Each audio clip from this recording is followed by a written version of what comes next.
people from Region 8, England can join here, and we can know their view. It is important to know their view and what they're planning, what problem they're facing, and how they want to overcome it.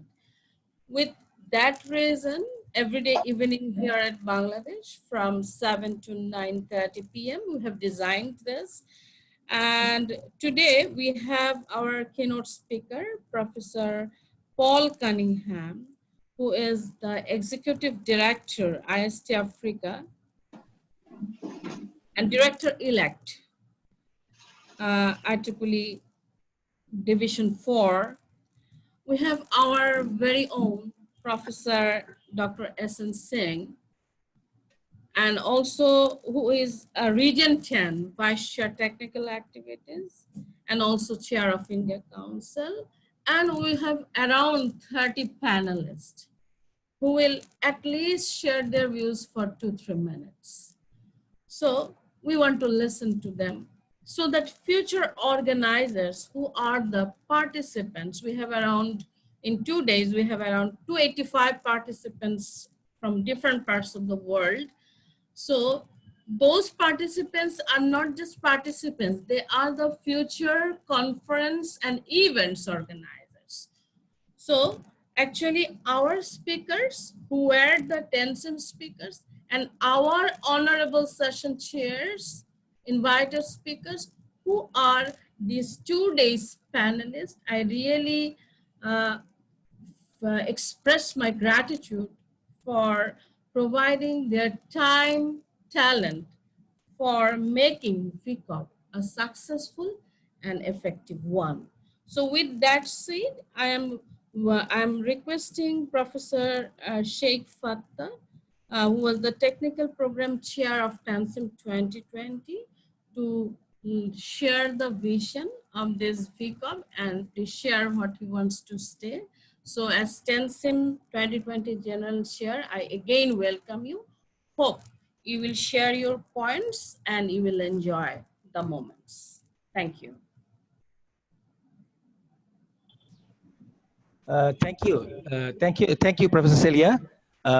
It was really a great effort by not only you. I should especially thank you again for your leadership during the whole conference, and all the technical committee members, as well as a lot of young enthusiastic secretaries, those who work very hard for the success of TENSYMP 2020.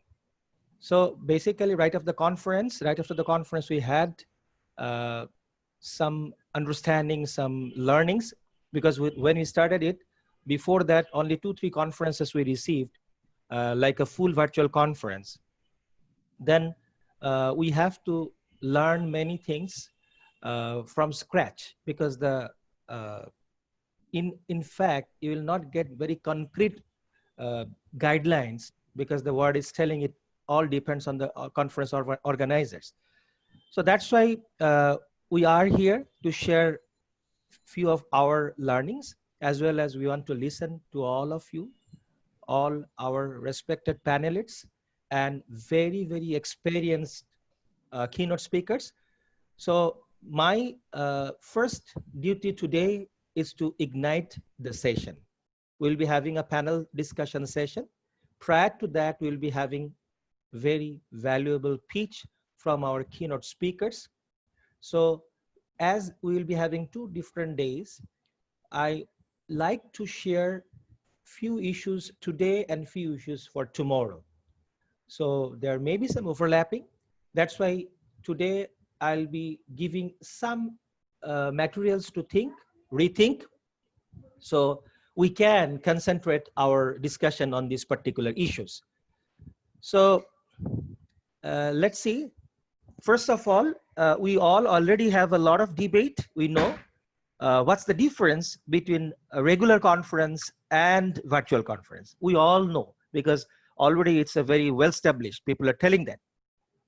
But again, being an organizer, again, you have a scope to rethink. Why a conference?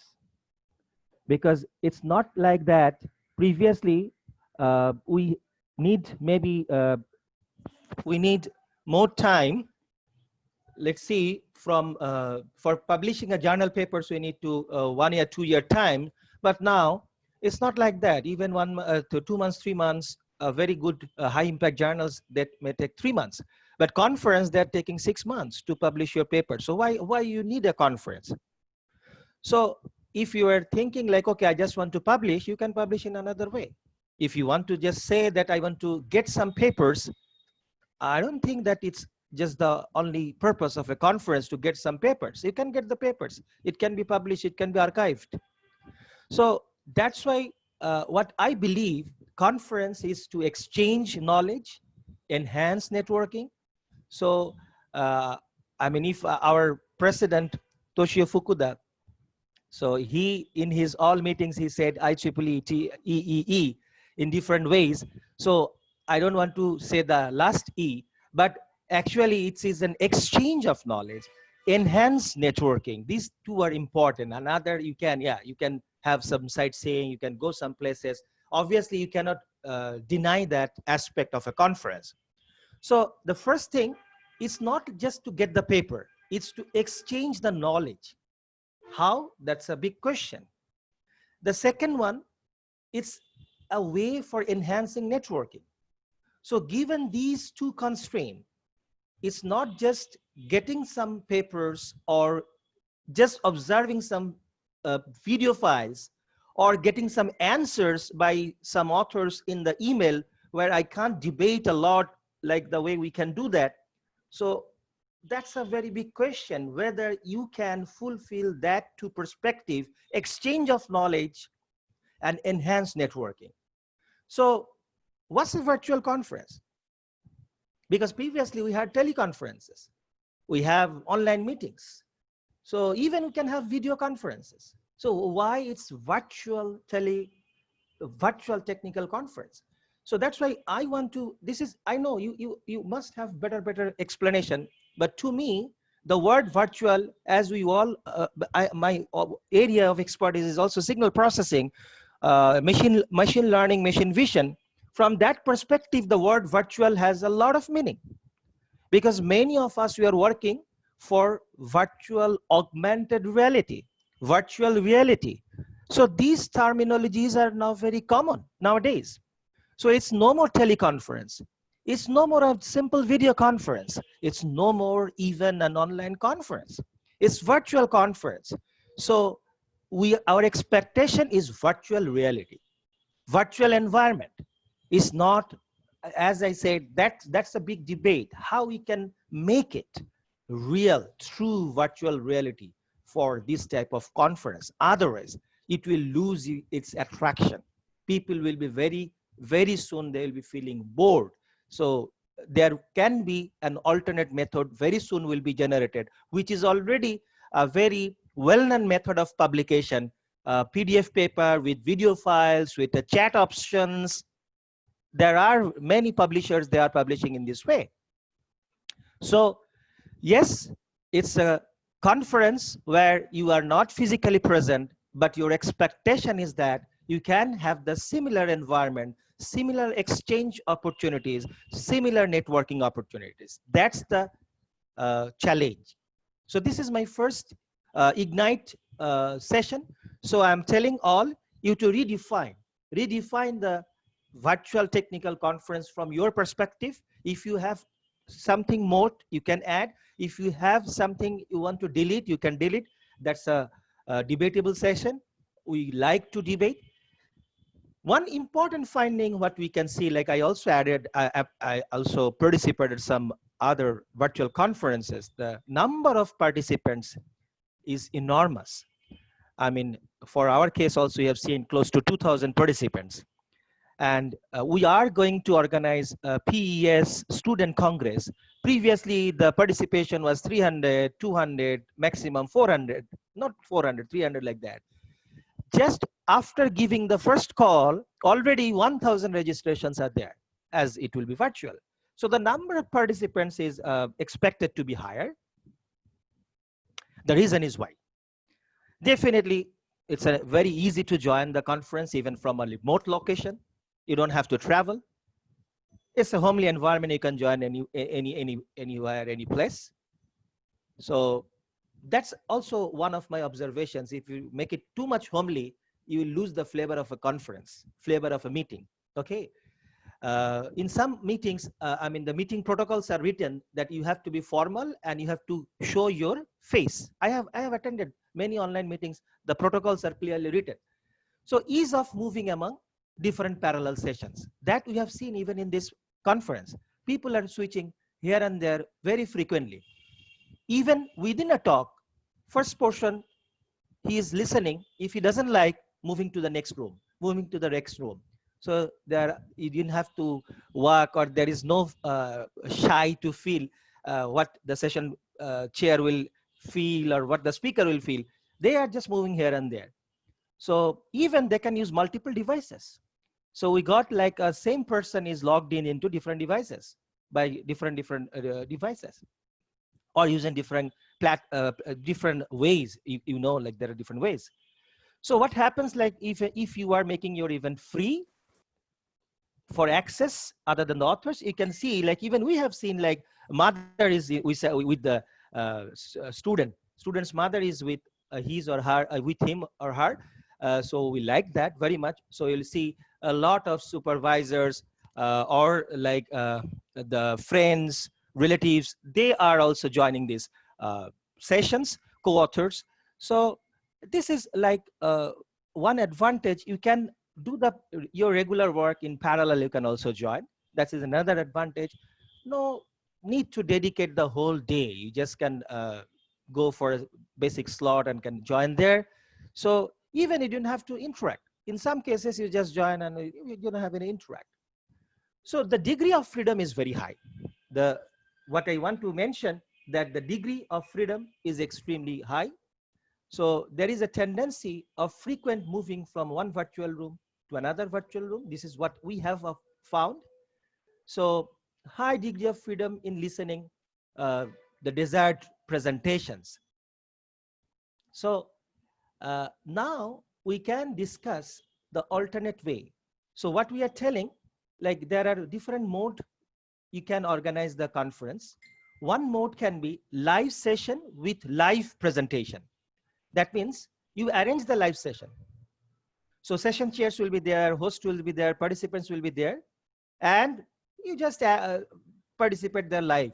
So that has some restrictions regarding connectivity, power failure, I mean, weather condition, different timing zones. You may be sleepy, or your session chair may be sleepy, or operational delay. I mean, sometimes the file is not opening, or playing the video is a problem.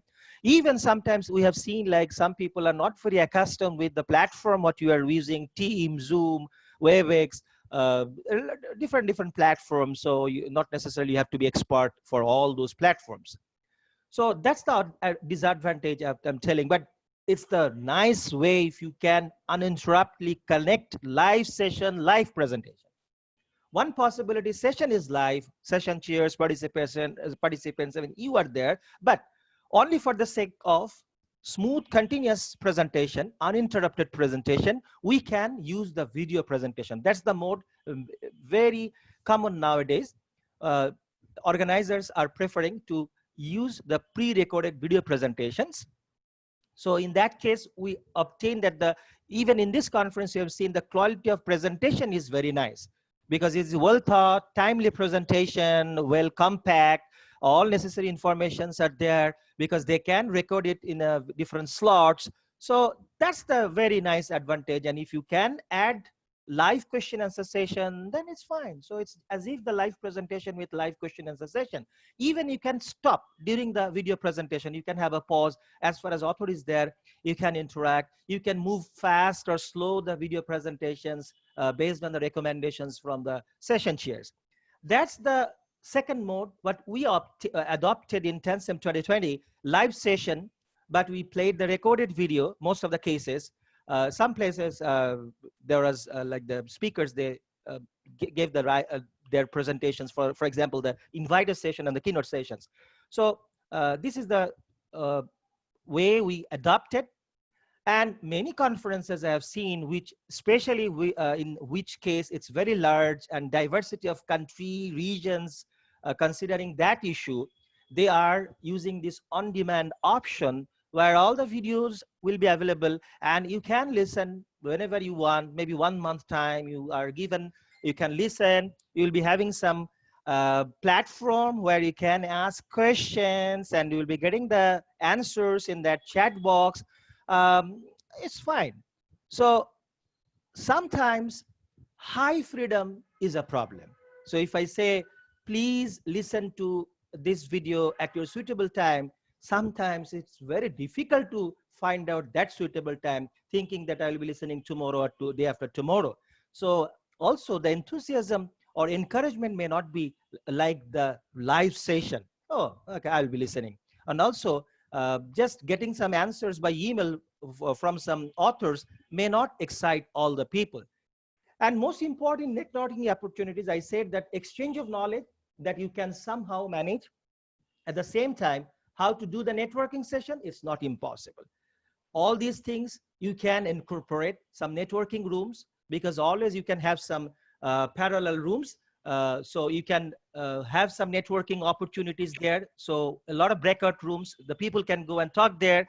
Even you can have some tea break sessions, so you can have your tea and chat. If you are in the same local time zones, you can even share food and chat, gossip. Organizers can give, based on the demand, a lot of parallel sessions. So that is possible.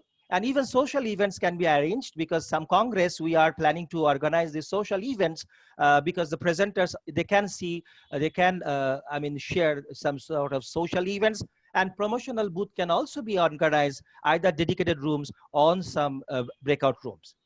So actually it's an open challenge.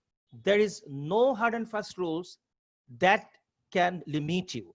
So as an organizer, we all have still a lot of scope to contribute for a better future, for a better virtual conference. That's all for today's next sessions. I believe you all will add a lot of values on top of this. Thank you. Thank you, Professor Fattah, for igniting the effective topics for discussion, and that will give meaningful points for our panelists. So I want to mention that at this moment, we have around 63 participants from different states of India, including Kerala, Uttar Pradesh, from Pakistan, from Kolkata, from Malaysia, from Sri Lanka, from Indonesia, from Japan, from China, and many parts of the world. I'm really grateful to all of you for your time and contribution.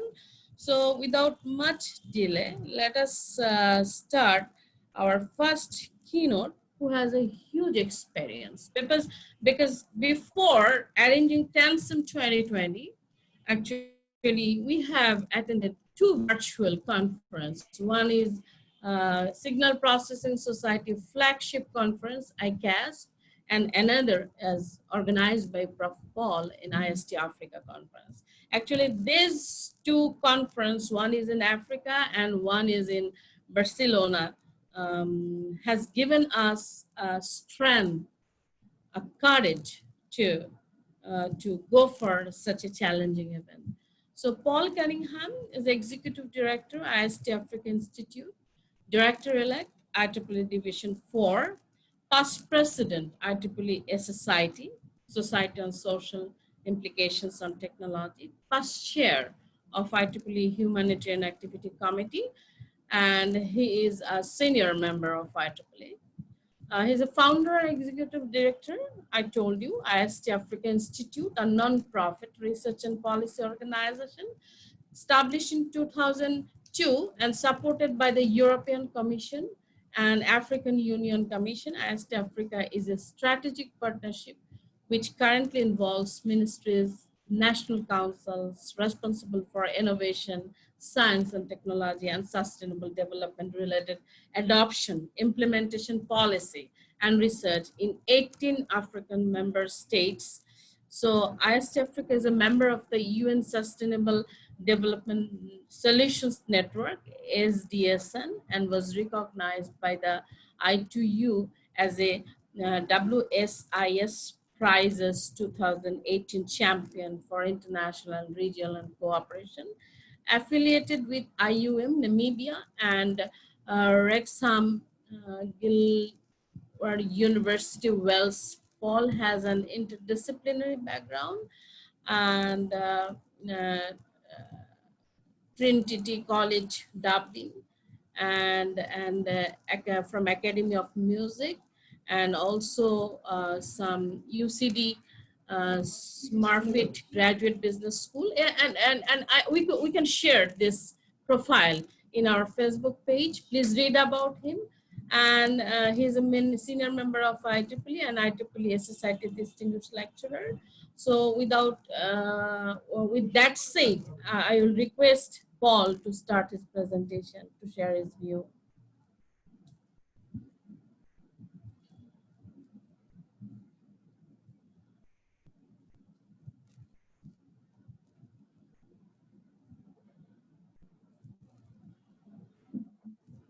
Thanks, Celia. It's very nice to be back with all of you today. My name is Paul Cunningham, and rather than get into a lot of detail, I'm going to provide you with an overview of what I think are some key lessons learned from the IST Africa experience in terms of co-designing hybrid and virtual conferences. And then my colleague Miriam, who's a co-organizer of IST Africa Week, will dig down into a little bit more detail during the panel discussion, and I'm sure and look forward to a very interactive discussion. So since Celia has provided an introduction to IST Africa already, I'll go directly into the motivation for our annual conference, which has been running now for 15 years. So unlike many IEEE conferences, IST Africa Week, its motivation is not to generate a surplus. Its motivation is purely in terms of facilitating the maximum participation by key stakeholder groups, particularly from Africa, but also from around the world, to facilitate, as Sheikh has already noted, knowledge sharing, sharing of good practices and lessons learned, and facilitate opportunities for wider adoption of innovations that are presented during the week. One of its key motivations is to reduce something that I think we've all experienced, which are national and regional silos. You know, we even experience this sometimes at an institutional level where there isn't as much collaboration between departments as we might like. And that's even more so in terms of making sure that key stakeholders who are working in the same thematic space have an understanding of what's been doing to reduce duplication of effort and to facilitate multi-stakeholder engagement and collaboration. And then obviously we want to showcase success stories and facilitate cross-border coordination and adaptation. And that's been something that IST Africa has done to great success. You know, and one of the metrics we use there is that over the last 10 years, we've facilitated African institutions to secure over 200 million euro of international research funding. And as we all understand, that's extremely important, especially in developing countries and low resource environments. But one of the key issues that I wanted to raise in this context is that we need to reimagine, as Sheikh said, what the purpose of a conference is. And one of those issues that we need to reconsider is who is the target audience for a conference that involves a hybrid or a virtual space. And that's something I'm going to talk about slightly later on. So in terms of IST Africa, this year, we celebrated our 15th anniversary. So the conference series started in 2006, even though we started the collaboration back in 2002. And each year the conference is hosted by a different partner government. So in this case, it was the government of Uganda through the Ministry of Science, Technology and Innovation. And our objective is to facilitate participation by senior representatives from leading public, private, education and research, societal and funding organizations from around the world to share knowledge and experience of technology-enabled innovation and science, technology and innovation-related adoption, policy and research. So this year, despite the technical challenges and the budgetary challenges that people experience, so in an African context, for example, data bundles to access the internet from home are very expensive. But despite this, we had over 380 participants from 44 countries around the world. And again, if you follow the link, you'll find the program, and we will be publishing many of the presentations online over the coming weeks. So in terms of a conference structure, because our focus was in terms of trying to facilitate people from many different time zones, from many different types of organizations, to experience as much of the knowledge sharing as possible, we decided to go for a single track this year, rather than the 5 parallel tracks, which is the normal for our conference community. So we had 31 thematically focused sessions with over 100 presenters from 21 countries. So we grouped our sessions thematically. So on Monday, we covered e-infrastructure, global development, and societal implications of technology. On Tuesday, it was e-government, content technologies, and e-health. Wednesday, entrepreneurship, next generation computing and cybersecurity. Thursday, technology-enhanced learning. And then finally on Friday, e-agriculture and environmental sustainability. In terms of plenary presentations, we interpolated the presentations so that they would complement and reinforce the thematic topics being addressed on different days. So in addition to the presentation on behalf of the Minister, we had representation from the African Union, from the European Commission, from the South African government, looking specifically at diplomacy for innovation, science, and technology, and specifically looking at COVID. Magdalena, who's the Region 8 Director, provided a welcome address. And then Vincent, who's the incoming IEEE Africa Council Chair, provided an overview of Africa Council activities, which obviously is critically important in the context of IST Africa. Then our colleague Moses from the AUC talked about the digital transformation strategy from Africa. Ilari Lindy presented a regional program funded by the government of Finland called SAIS. And then our colleague Tom from GAIANT talked about Africa Connect, which is very important in terms of reducing international traffic related to supporting research and innovation communities in an African context. And then finally, IEEE Humanitarian Activities Committee were a financial patron for the second time, and Paul Kostek, who's my colleague responsible for events on the Humanitarian Activities Committee, presented the work of the HAC. So let's look at some high-level lessons learned. So I'll talk you through the process. And again, as I say, my colleague Miriam is going to drill down into more detail during the panel discussion. So my primary takeaway from this experience would very much be that I would recommend that everyone co-design any of their future planned events as hybrid conferences.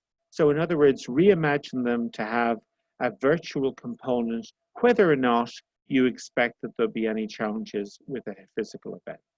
So I believe that if you design your future conferences as hybrids, then having a plan to traditional to virtual delivery as circumstances may dictate will be much easier. The second takeaway would be to make an early decision to move either to a hybrid or a virtual delivery, because that's respectful of your community. It helps you and your colleagues because you're going to need much more assistance when you're doing something online than you might need it for doing a physical event. It's much more demanding in terms of the number of people that need to be contributing at the same time. So our original plan for organizing the physical event hosted by the government of Uganda was announced back in May of 2019. The call for papers was issued in September, and the program was published last February. Early in March, we advised participants not to book flights or accommodation because in many cases it's quite expensive if you need to change those arrangements.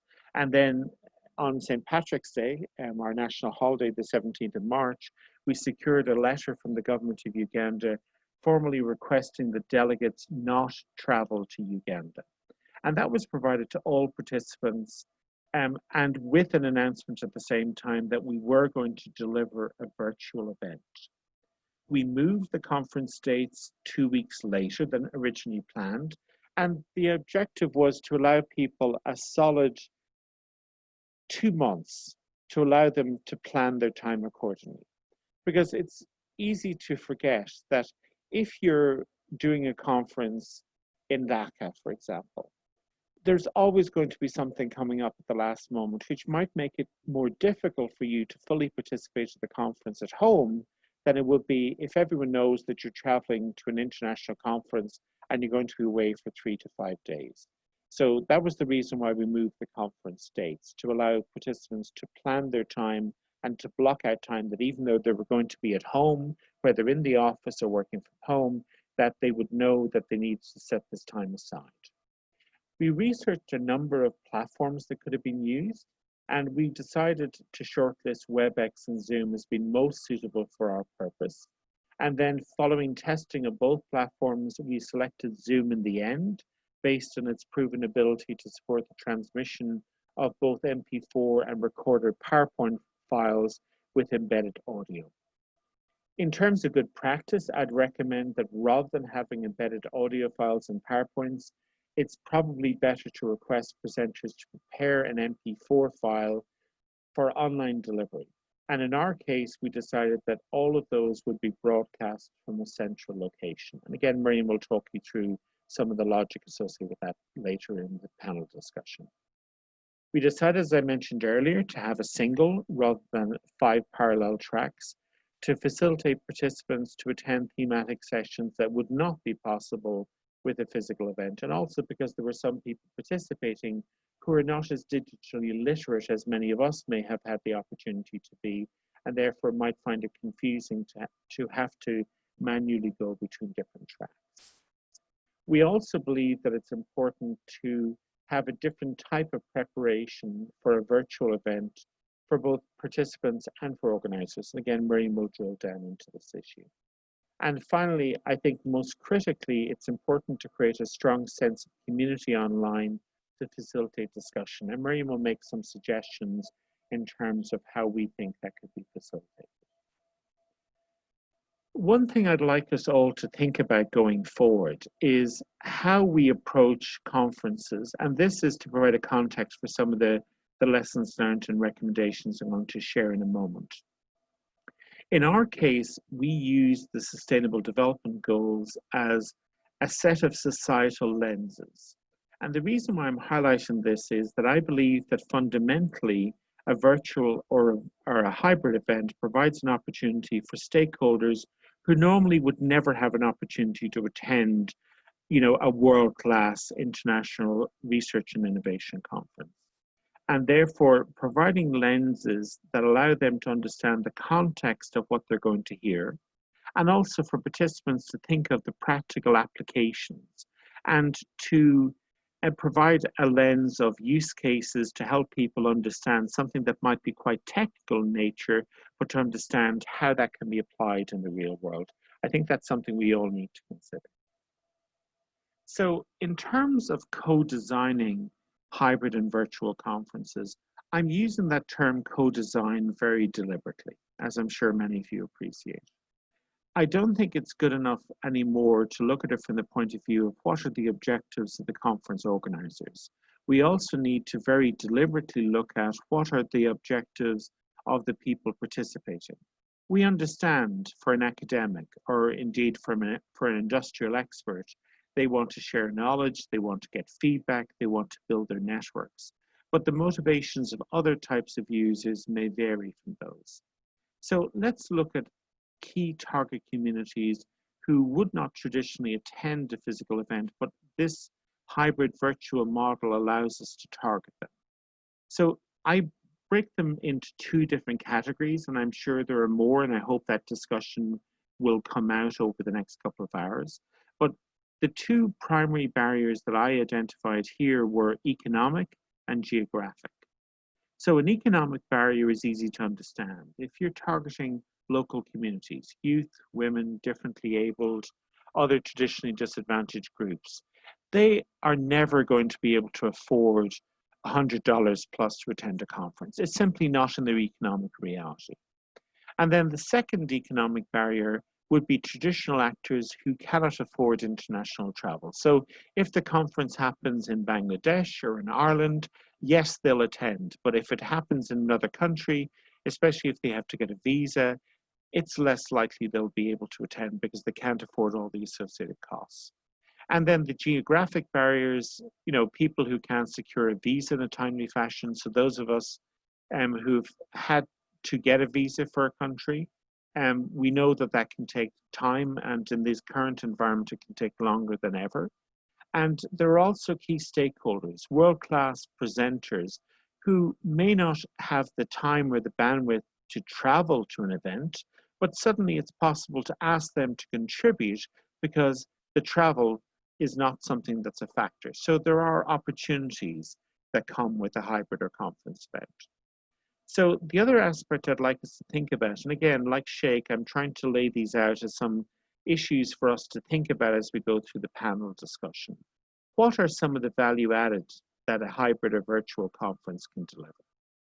I think, first of all, it provides a justification to produce high quality recorded presentations to facilitate wider post-event knowledge sharing, whether through YouTube, IEEE TV, or similar platforms. Secondly, it facilitates participation by both traditional and non-traditional conference participants who would not otherwise normally be able to attend a world-class international conference. Thirdly, it provides an opportunity to engage with adjacent technical and non-technical communities. So people that are in our space, but that don't traditionally attend our event. And it's an opportunity to engage with them and give them an opportunity, perhaps at a lower cost, to get an idea of what it might be like both to contribute and also participate. So that's a way, again, of breaking down silos at national and regional level. And then the final 2 points I'd like to make before I conclude are in terms of facilitating bilateral and multilateral exchanges with beneficiary communities. So in other words, with communities who normally would benefit from the innovation that's produced, but not normally have a voice. And I think that voice is extremely important to listen to.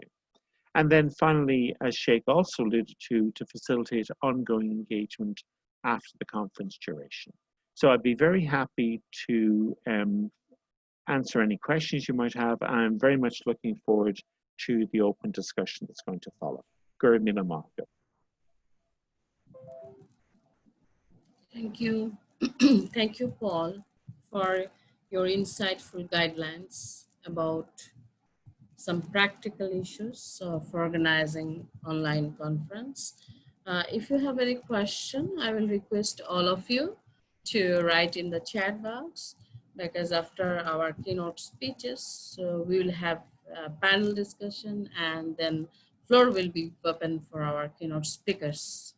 If they want to leave before, I will request them to notify us so that we can handle the question answer session before they leave. Anyway, we expect them to stay with us to inspire us and to inspire the conference organizers who are here. Please write your questions in the chat box. So now I will request Professor S.N. Singh, Professor S.N. Singh, Vice Chancellor, Madan Mohan Malave University of Technology, India, Professor on leave, Department of Electrical Engineering, Indian Institute of Technology, Kanpur. He is the current chair of India Council. Professor Singh has published more than 450 papers in international journals and conferences. I really request you to Google him. You will find a very concrete website, and his website can be a topic of discussion, that how you can present yourself and give your information so precisely in one shot. So he's currently serving as Region 10 Vice Chair Technical Activities.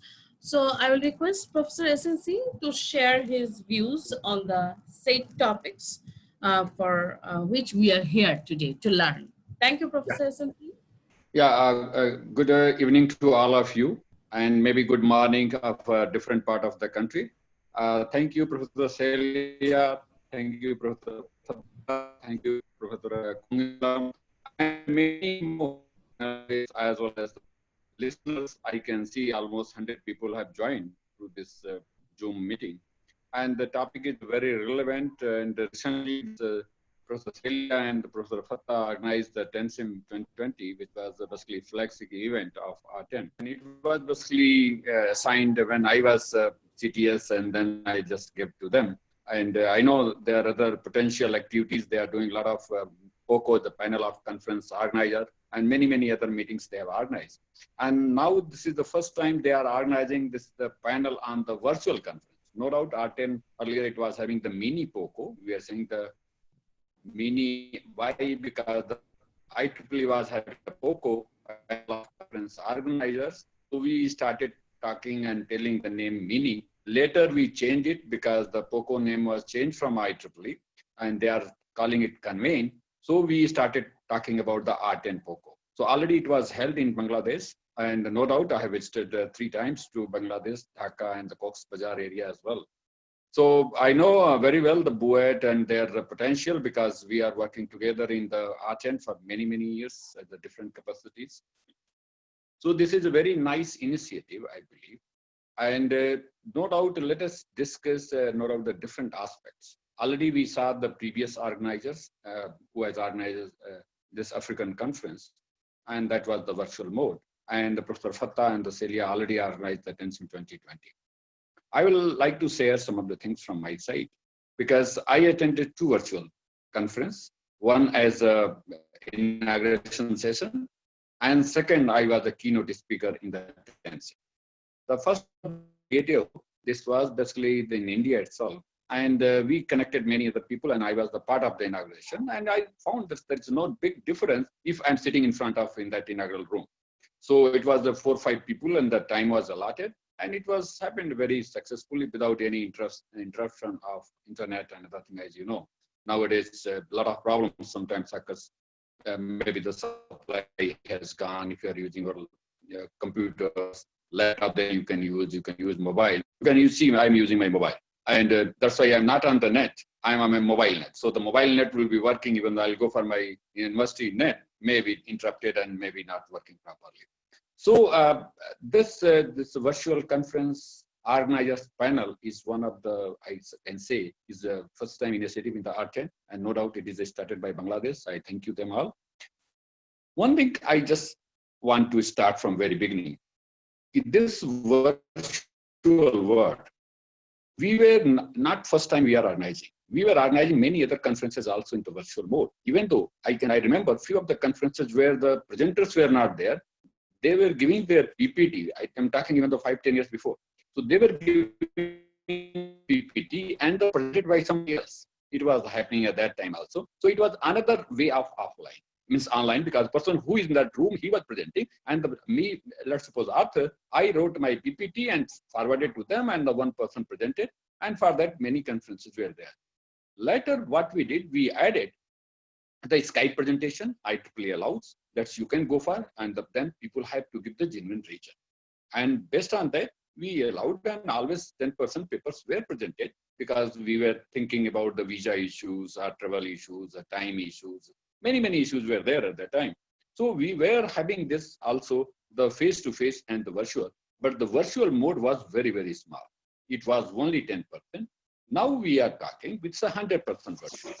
Now we have to see that we are going from the face-to-face and then going for the 100% virtual, and the transition is taking, and we have to thank to the COVID-19, although this is a pandemic situation, this should not happen in the world, but this has given a lot of a crisis, and we all know from the crisis, we get a lot of opportunities, we learn the lessons, and try to improve and try to get the solution so that our activity should keep on going.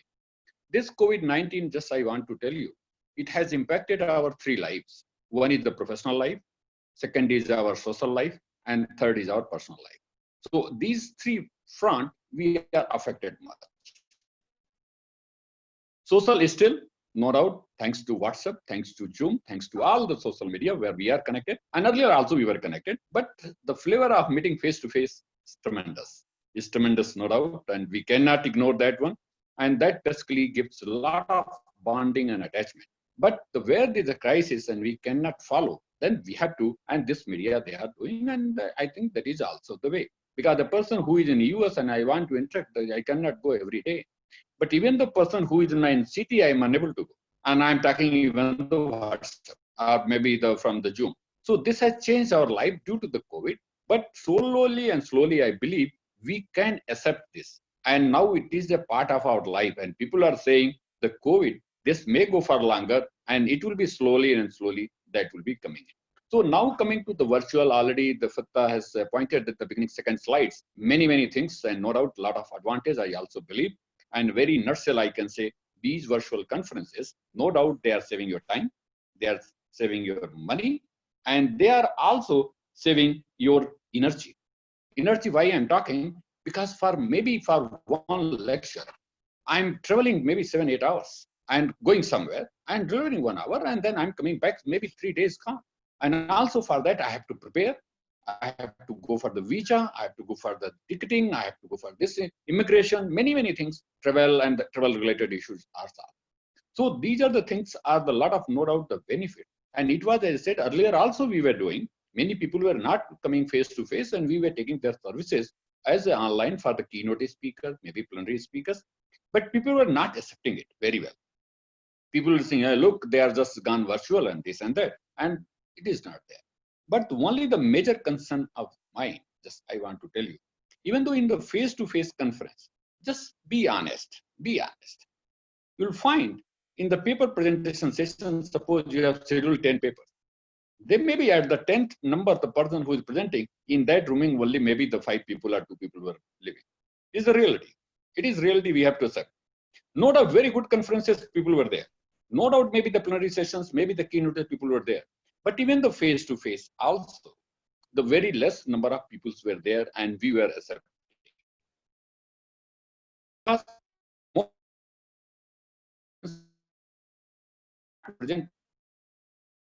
Not only to present the paper, also to have the cultural exchange, to the social interactions, and to the bonding and networking. Because the publishing already that's written journals, we can go for archival. Many ways we can publish the books and proceedings. Many things are happening. And earlier also it was there. We were many edited books, many papers were there in that one. So, but the main focus for the face-to-face was to meet the people personally and talk the person. It is no doubt there is opportunity. You can say, hey, anytime you can talk. It is there.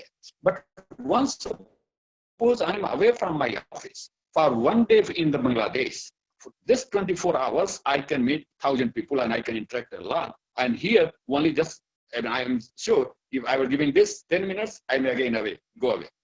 So this social networking and bonding is reduced. It is going to be reduced, but we don't have the option.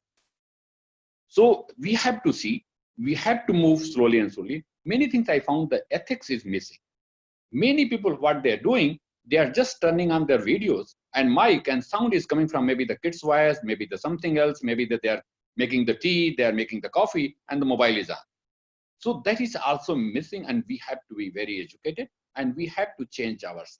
So since it is going to be changed in the very 5 months or 4 months, so this virtual concept is totally is a 4-month baby. So certainly we have to learn a lot of lessons. Even the virtual meeting, I found people are just, they are not even the, what is the best ethic? That's once you are speaking, you have to turn on your video and your mic. And once you are stopped, then you have to turn off all these things so that we can minimize the bandwidth issue. We can minimize many other things. Even though sometimes I speak, I turn off my video also, because why? You have seen my face, so voice is enough. So that is also, and then you can say the bandwidth problem, because other people, those are remotely placed, they may not able to see my video as well as my voice. If I can stop my video, voice will be going, because this bandwidth, I think most of the electronics people are here and communication people, they know the bandwidth problem will be not there. So the ethics is one of the missing. That's we have to learn the lesson. Second problem also for said, so we have a n number of degree of freedom to attend all the parallel sessions. Sir, freedom, if too much freedom is there, then the people will become animals. Because the animals are having n number of freedom in the jungle. Because this happens. Because these are the technical things. And for technical, you need a concentration. And concentration means you have to be very sure and you have to understand, try to in that session, so that you should not, even though I found many people were sitting in the conference room and they were just WhatsApp they are doing once the turn is coming. So just for attendance, they are sitting. So that is that is basically chill of this. So the conference is basically the face-to-face, they were having a lot of values, but in this pandemic situation, we have to go for the virtual, but now the days has come, we have to go for the both mode, that is the face-to-face and the virtual together, because 100% virtual is another issue. You can see now, I know the technical conference places and as well as the India Council chair. Many conferences are cancelled. Many conferences are basically postponed for the next year. Why? Because they are not getting the paper. Because the paper people were getting, because it was in one way they were going to attend the conference. One, again, that they were presenting the paper, they were getting the ideas and interacting with the people. Because here it is, one person is speaking, you have a very limited time, you cannot discuss. Because offline discuss was very, very important. Offline discussion. Because after the event, though, I just found that people are discussing over the lunch, people are discussing over the dinners, or tea, or the snacks. It was more valuable. And they were talking about many, many things, and that was the session was clear. Because if you are giving complete discussion with 100 people, I'm sure the session cannot be completed. And the person will be also upset. So it is no doubt that was true. So that we are missing, but we don't have option. In this, the pandemic situation, option we all know, we cannot move. So, but it is giving the opportunity. It is giving the opportunity. And in that, we are saving the time. And so that we have to go in future in both ways, as you can face-to-face and other, the mixed one. So another, what we were learning, the conference, it was giving the leadership capability to the volunteers. Because it is not only organizing the conference, not organizing the event. How many people are involved behind the scene. Earlier, once, no doubt, the person says already one person was asking a question. That's how many volunteers were there to have the 8 parallel sessions. And Fatah told it's 40 means approximately 5 people. Earlier also per rooms they were there for the technical, if you are having the number of parallel sessions, same 2-3 people were there for all the time. But apart from that, many people were there to receive the speakers. Many people were even to arrange the foods and snacks and other things and other cultural social events. So other people are also getting a leadership and opportunity to how to organize an event. Because that is a very big skill and we never teach in our schools. We only teach all the technology here and there, but organizing the event is one of the lessons that we learned from our good volunteers. So that is also missing, but it is up to certain parts like technical parts, they are the volunteers, how to organize the technical sessions they are getting, but apart from the social events and other things, that is missing. No doubt the social, as you said, we can go for the virtual social events also. Even though we, in my university, on the 22nd of June, we celebrated the foundation day of 4 departments. And we had the 1 hour cultural program, 2 hours, and people were connected from UK and various all the organized. It was going very well, but sometimes interrupted, sometimes not coming, sometimes voice is not coming, some persons from the behind, some sound is coming, all sort of the things was coming. So the people are asking, and even though say one mode is this, you can take the recorded and then you can play. So if it is a recorded, it's no doubt a lot of recorded materials are there on the net. Thousands volumes of works are PPT and other things are recorded. Many lectures are on YouTube are there. How many people are going and listening? So it is basically to go for 100% virtual. I feel it may even the longer time to go for. No doubt it is saving a lot of things. No doubt, I just said, huge cost is saved. Huge cost, huge your time. Because it is possible I am at my home right now. I came from my office and now you can say I am sparing. But for this, even though suppose I am coming to Bangladesh and present my same thought of 1 hour or maybe half an hour, I have to take a 2 or 3 days leave and then I'll be away and this time will be killed in the way. But no doubt at that time also we utilize it in the sitting the plane. At the airport, we keep on even though reading papers, journals and books, thesis. Already we do parallel tasking. That was always there, but we were very much socially connected. So the conferences basically were very popular and it was rising. There was a setback in the long back when the papers were very limited. But now you can say the last 5 years, I see in the Region 10, it was increasing at the massive, especially India and China, and R10, because we are competing with the Region 8 and 10. Huge number of the conferences technically sponsored. It was happening. But you can say it is from this year due to the charges of IEEE, and also due to the COVID-19, it has gone drastically down. And I hope in the future it will be going down. I believe it should go down, no doubt, but we have to maintain the quality. We have to maintain our ethics. We have to basically do all the things that's basically required for this. So I can say a lot of things are happening, and we have to be sure not only to get the certificate to be just on the Facebook or even the Zoom, but really we have to listen.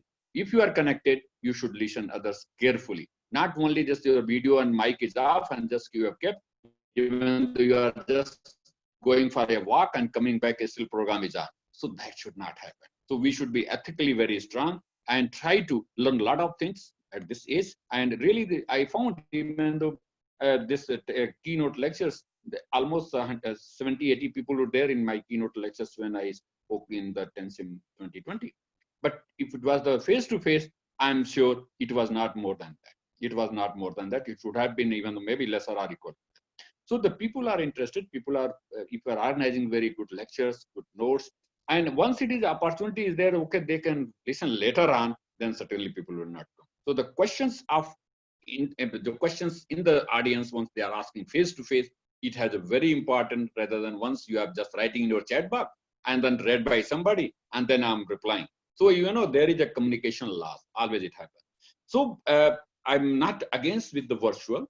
This is the time and the need of hour. I believe we should go for the virtual, but we should go the hybrid model will be always better for all the benefit of basically all the people, those are basically related to the conference. So I'll not take much time, but if there will be any questions and other things, certainly I'll share, and I'll be there only for I think 15-20 minutes. So I request Celia that if any questions with even the other speakers and to me, it can be answered, then you can go for the panels. Thank you very much. Thank you, Professor S.N. Singh.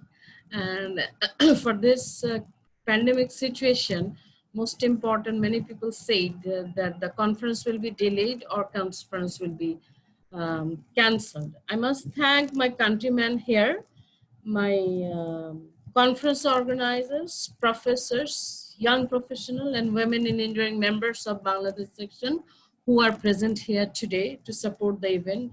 And many of them are conference organizers. It's a great learning for us. Actually, this COVID-19 has brought us this opportunity of doing it virtual without losing the spirit. But most important, what Professor Singh said, our ethics.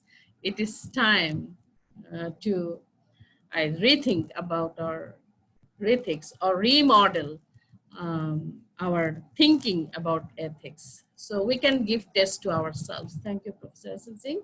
I'll see the question before we want to go to our next keynote speaker, Mustafa, Dr. Mustafa Hussain. Actually, he is professor, EACS, University of California, Berkeley. So Mustafa, if you don't mind, Professor Singh wants to leave. So before he leaves, there is one question in the chat box. Can I ask that question, Mustafa? Sure. Okay. So there is one question from Harinath Reddy that if we participate virtually, how far it is valid for an academician? Because when working in an academic institution, the management will ask us the valid document. So Paul and already we are giving, there is already various schemes are there. If a person is attending, so already e-certificates are generated and the organizers, they normally give the certificate, e-certificate, and that can be verified from the organizers. So it is, we have to trust on that. So it is already, that's why you can see here also, you just go for even though some a poll. Based on that, there's whether person is active or not. So people have also, those people are cheating. So for that, some mechanism are evolved. That's you have to, if you are really listening or not, in between they go for the poll. If you are not, even though I'm answering the poll, means you are not attending seriously, so they will not issue the e-certificate. So the e-certificates are given, and based on that, now e-certificates are valid because whole world is going on the e-model, and that is valid, and they are given. Even the TENSYMP also organizers issue certificate to each participants, I believe. Thank you, Professor Singh. Actually, for kind information of Dr. Reddy, that for the registered author, right, who has paid the registration, they have presented, sessions chair have collected, session chair have commented about their presence, and there are hosts, 4 hosts for our each virtual room. They have also verified that it is the registered author. So there are different ways of verification process, what we have followed in TENSYMP. Then we have issued the certificate for the registered author. Apart from the registered author, there are in TENSYMP, I told, more than 1,800 participants with unique ID. So we have a feedback form that when they fill up the feedback form, we are gradually sending the certificate to those participants who are not registered authors. So this is, I'm just sharing what we did in TENSYMP. So Professor Singh, we are moving to Dr. Mustafa Hussain, a newly elevated fellow. Mustafa, we want to know, Go ahead. Yeah, like, please go ahead. from your viewpoint. Yeah, please go ahead. Thank you.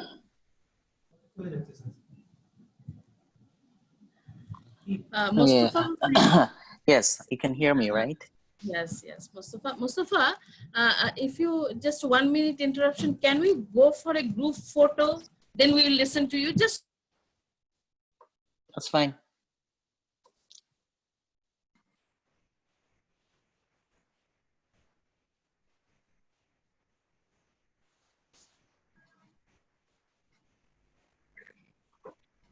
Wait. Yeah.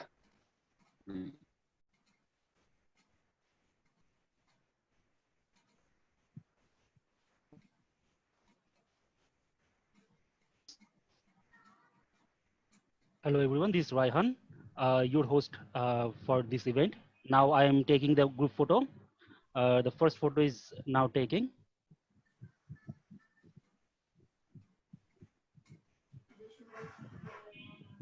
Please allow me. Okay, I'm going on to the next page.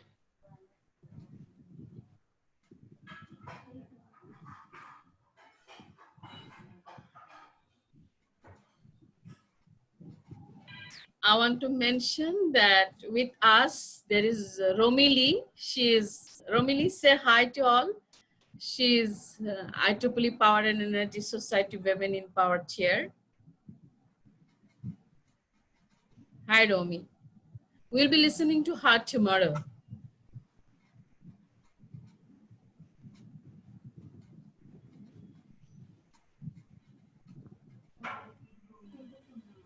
Thank you for the group photo has been taken. Raihan, you didn't say ready. Please say ready to everyone. Please. Okay. Excuse me, this video has been off. Okay, everyone, I'm taking the photo now. Excuse me.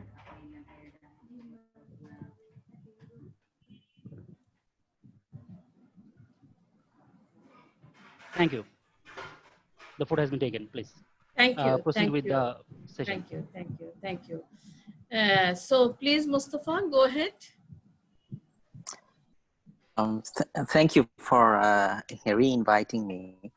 And obviously, we are going through a process which is quite unprecedented. If we think about the last 100 years of history, this pandemic has caused disruption in our usual life that we used to have before that. Interestingly, the remote learning or the meeting, virtual meeting, this has been touted for more than a decade. But most probably this was the perfect time to actually test it out, that how much progress we have made in context of the technological advances, as well as our own interactivity and familiarity with those technological advances. Like Google, Zoom has now become a household name, especially where in most of the cases, for any kind of meeting, including definitely the conferences, we are using this specific platform. There are obviously the competing technologies, WebEx, Skype, and so on and so forth. From my understanding is the virtual conferences, they provide the opportunity to revisit many of the talks that I am interested, but in the past when we had parallel sessions, we couldn't just go and be there. So that definitely brings the opportunity in context of the convenience that fine, that I most probably have missed it some way or one way or other. But then I have the opportunity to actually go and to see it and to have the learning what's being shared there. That's one of the important, I would say, that advantages that we have. However, like if you think about a movie, when we watch in a cinema or theater or at our home, versus when we go to Broadway and then we are watching a play live, there is quite a bit of difference. So in a movie, when it's obviously we are we are acting in front of the camera. We just don't know exactly. So the camera acts as our audience. But in Broadway, when we are in a play, we are basically, what we are doing, we can right away see the reaction, the responses within the audience, right? And our overall, the delivery, projection, everything that is modulated based on the responses that we are receiving.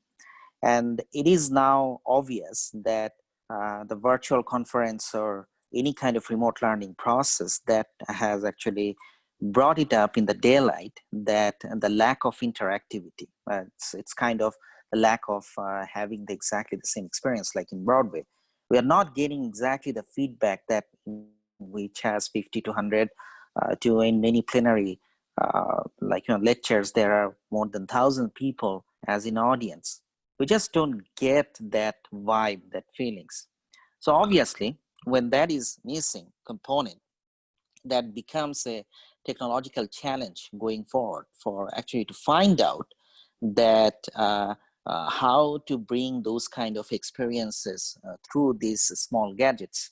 And that's where, I personally see that's the technological need needs to be filled up, because any conference or any kind of this kind of forum that we are in, where we are the much more focused, the professionally driven, the idea is to exchange ideas and to identify the challenges, and then in the next conference or so, we just until then we keep working on them to find out solution. And I personally see that most probably that in a very unique way, that the way that we actually held these conferences, or we would like to have the remote learning or the distance learning or remote meeting, we just to really focus on how we can improve these technologies. And obviously that this is driven by this specific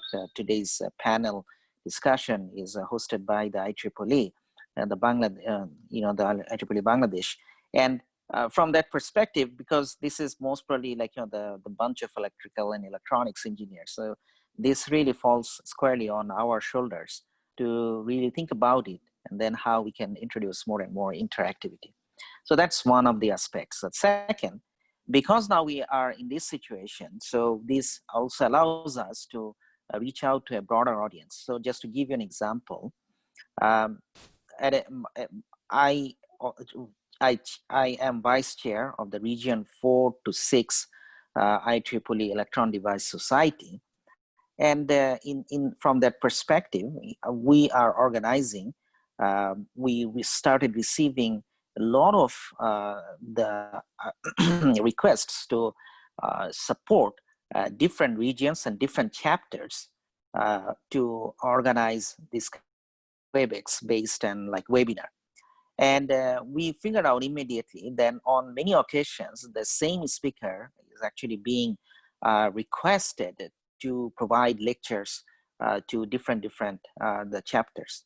But now is most probably the time to really think about that, to have a much more unified approach, because the same speaker, if can provide the same lecture, which can be broadcasted to a much broader audience than what we used to see in a physical conference. In a physical conference, definitely that is not going to be replaced by a virtual one, but most probably in going forward, that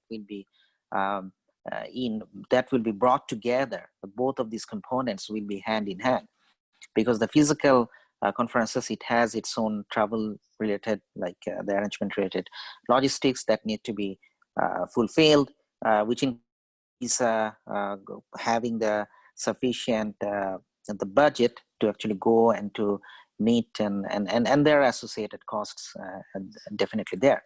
So I think from that perspective, it is now the opportunity for definitely definitely for the organizers who are very enthusiastic, because it's definitely true that if the organizers, because this is a voluntary position, if they are not interested, if they are not taking the initiatives, then no matter how much I would like to speak or anyone would like to speak, it's just not going to reach out unless we have our own YouTube channel and we start making vlogs out there. So that's two. And the three is most probably we may want to actually consider having some new components in these virtual conferences, because often what I have noticed that after each talk, there is there are some invitations, or the requests that are being sent to us through the social media handles, and because people would like to reach out and they would like to talk and conversation and so on and so forth.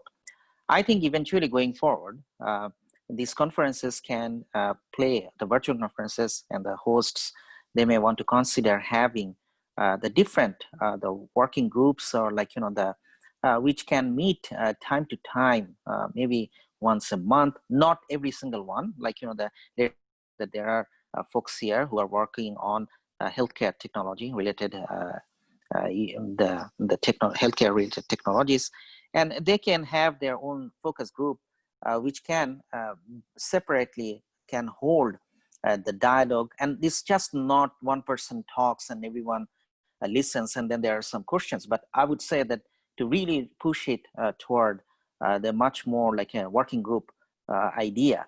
And I believe that while we start adding more and more component, we will find ourselves in much more familiarity and in this virtual mode. And then we will keep harnessing this, because this has been a persistent challenge, as we say in the popular media, or colloquially, that the long distance relationship doesn't work. And exactly the same way that it's not easy to actually have the long distance collaboration, especially when the collaboration in the long distance collaboration is geographically far apart. And in these collaborations, they are not sharing the same kind of grants and funding opportunities. So there is not the same accountability, the same enthusiasm, same timeline, same milestones. It's not there. But maybe this way, the virtual reality, or the virtual mode of convening will allow us to break that barrier and to really bringing the world to and making the connection together. Just to give you an example, that recently I am in California, and it's not new for us in US, but the systematic racial injustice toward the minority, especially the Black community, has been multiple centuries long issues, and it has not been resolved. It's continuing.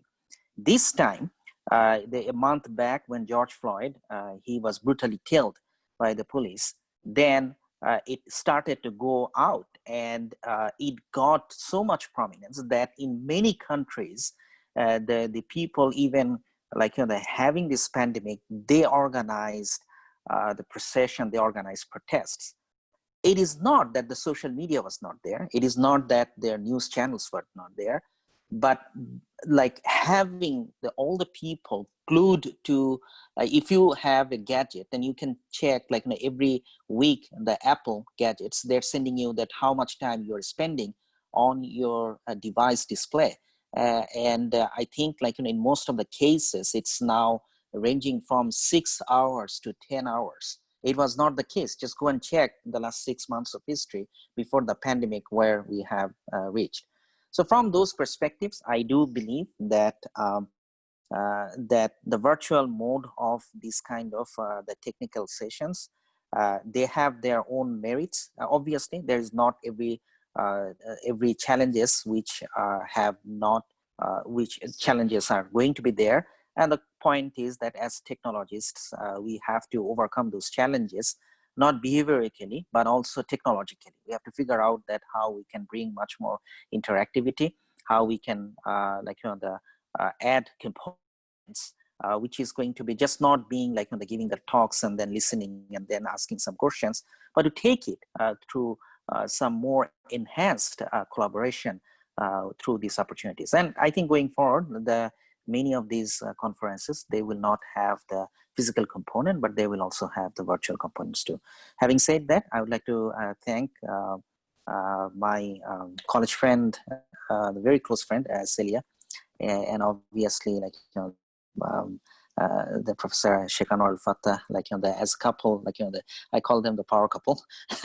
But more importantly, I think that they are doing something which was absent in Bangladesh. When we grew up, we have definitely seen that I think there's much more connectivity to the professional world that the Bangladeshi youth they are experiencing today, and just because of this two person, I think as a couple, the power to couple is the sense of that they are bringing some real change in Bangladesh. Okay, so having said that, I will I will be happy to take some questions.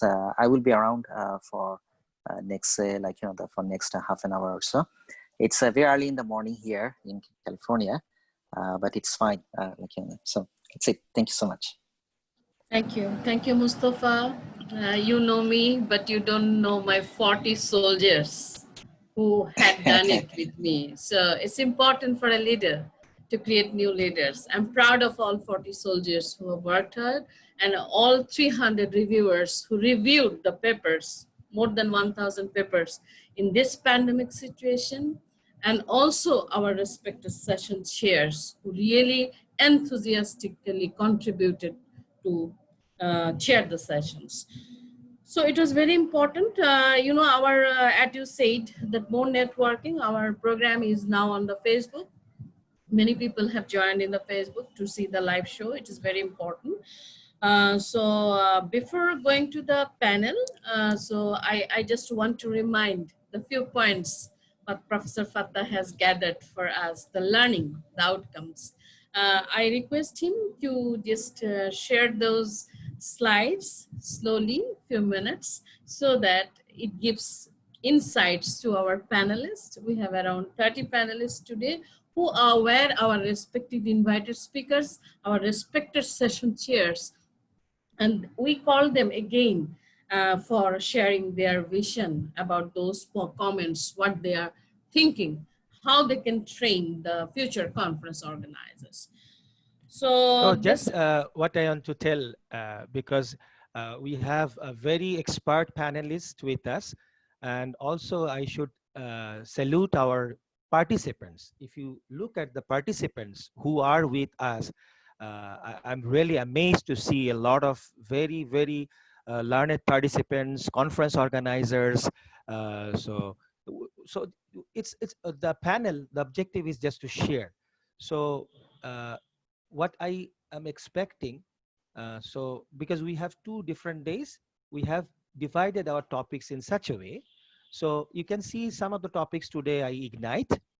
So I appreciate if you concentrate on these topics, share your views. For example, number of participants are increasing or decreasing, quality participation, what you think, quality of participation is increasing or decreasing, quality of technical presentation, what you think, decreasing or increasing.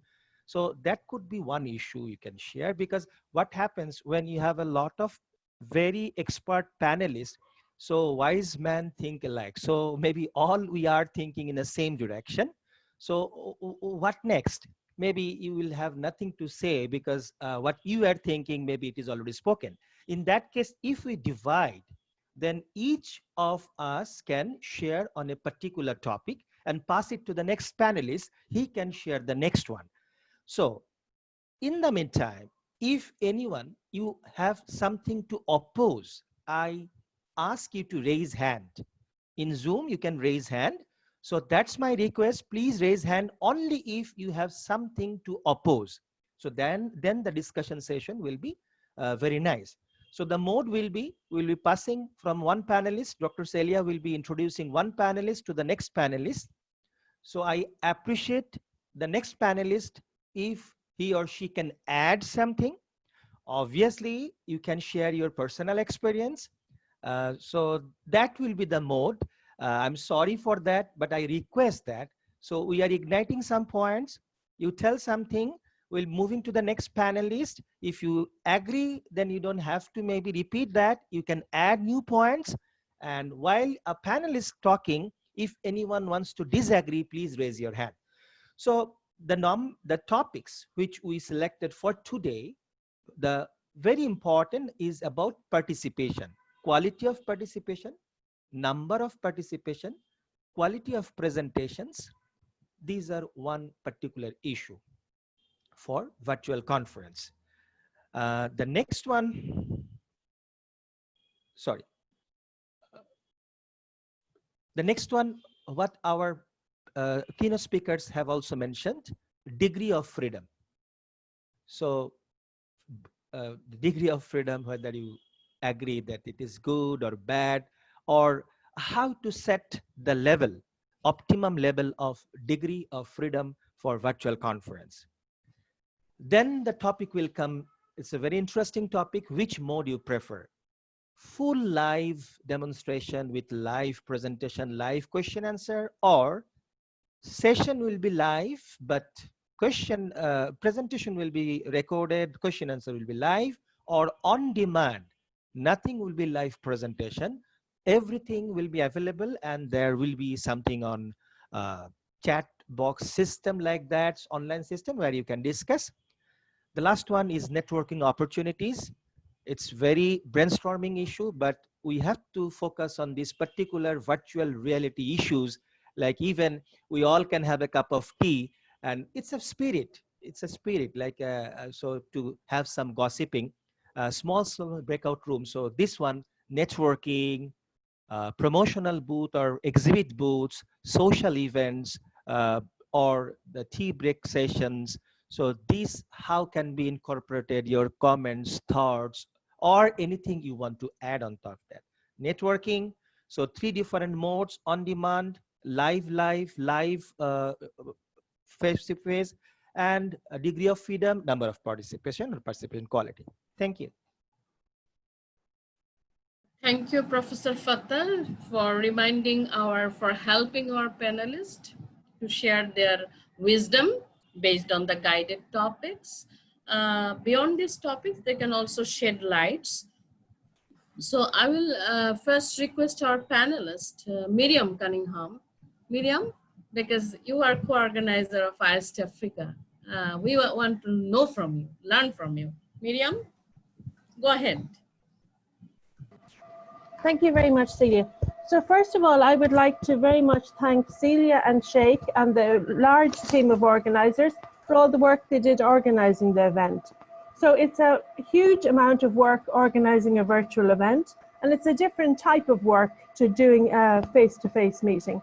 So I'd like to congratulate you on the very effective conference you organized, And I'd also like to congratulate you on organizing this sharing of knowledge between participants, because that's something very valuable to conference organizers who are now dealing with conferences for the next 12 months, because we don't know how long this COVID situation is going to last.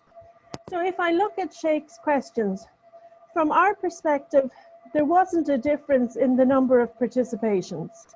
So we had supported, in previous years, we've had between 300 and 500 participants.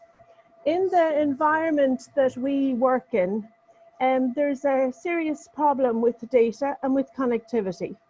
And this was a challenge that we knew from the start. So when we organized the conference dates, initially it was at the start of May. Then, as Paul said, to allow time for people to prepare, we moved it to the middle of May. But we knew that if we moved it to June, people would have other priorities and it would negatively impact on participation. So we took a challenge with the timing that people were still at home, including us, and this created a challenge for some people. So while we had more than 400 people registered, we had 380 who actively participated. In terms of the quality of the presentations, for us, the quality was similar. So the difference for the presenters was that they had to prepare the presentations in advance. So we opted for the second mode, recorded presentations and live questions. And the reason for that was that we knew that for some people, the bandwidth connection wouldn't be strong enough for them to be heard very well or to make their presentation very fluidly. But this raised other challenges. So for some of the presenters, it was a challenge for them to prepare the video recording. But now they've had that experience. We provided a lot of guidance and support. So from our perspective, the quality was similar. And we ensured the quality standards across the conference because we insisted, like you did, that presenters had to take live questions. So the presenter had to be in the room at the time of their presentation and they had to be able to answer the questions. And that's very important to keep the consistency of the conference quality. That people don't feel they just make a presentation and then they don't need to turn up and actually share knowledge. Thank you very much.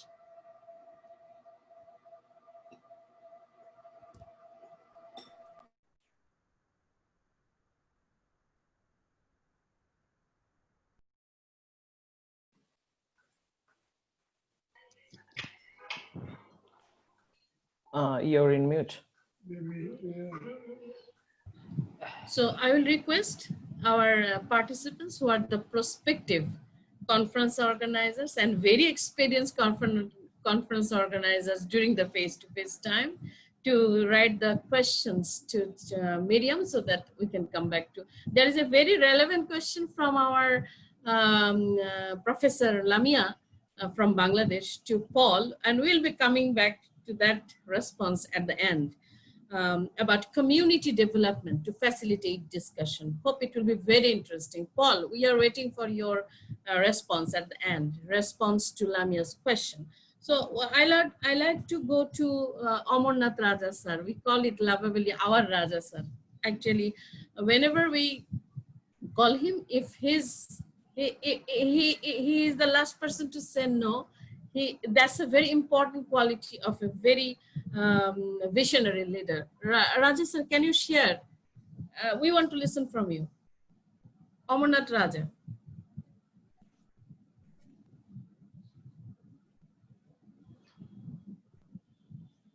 I saw him.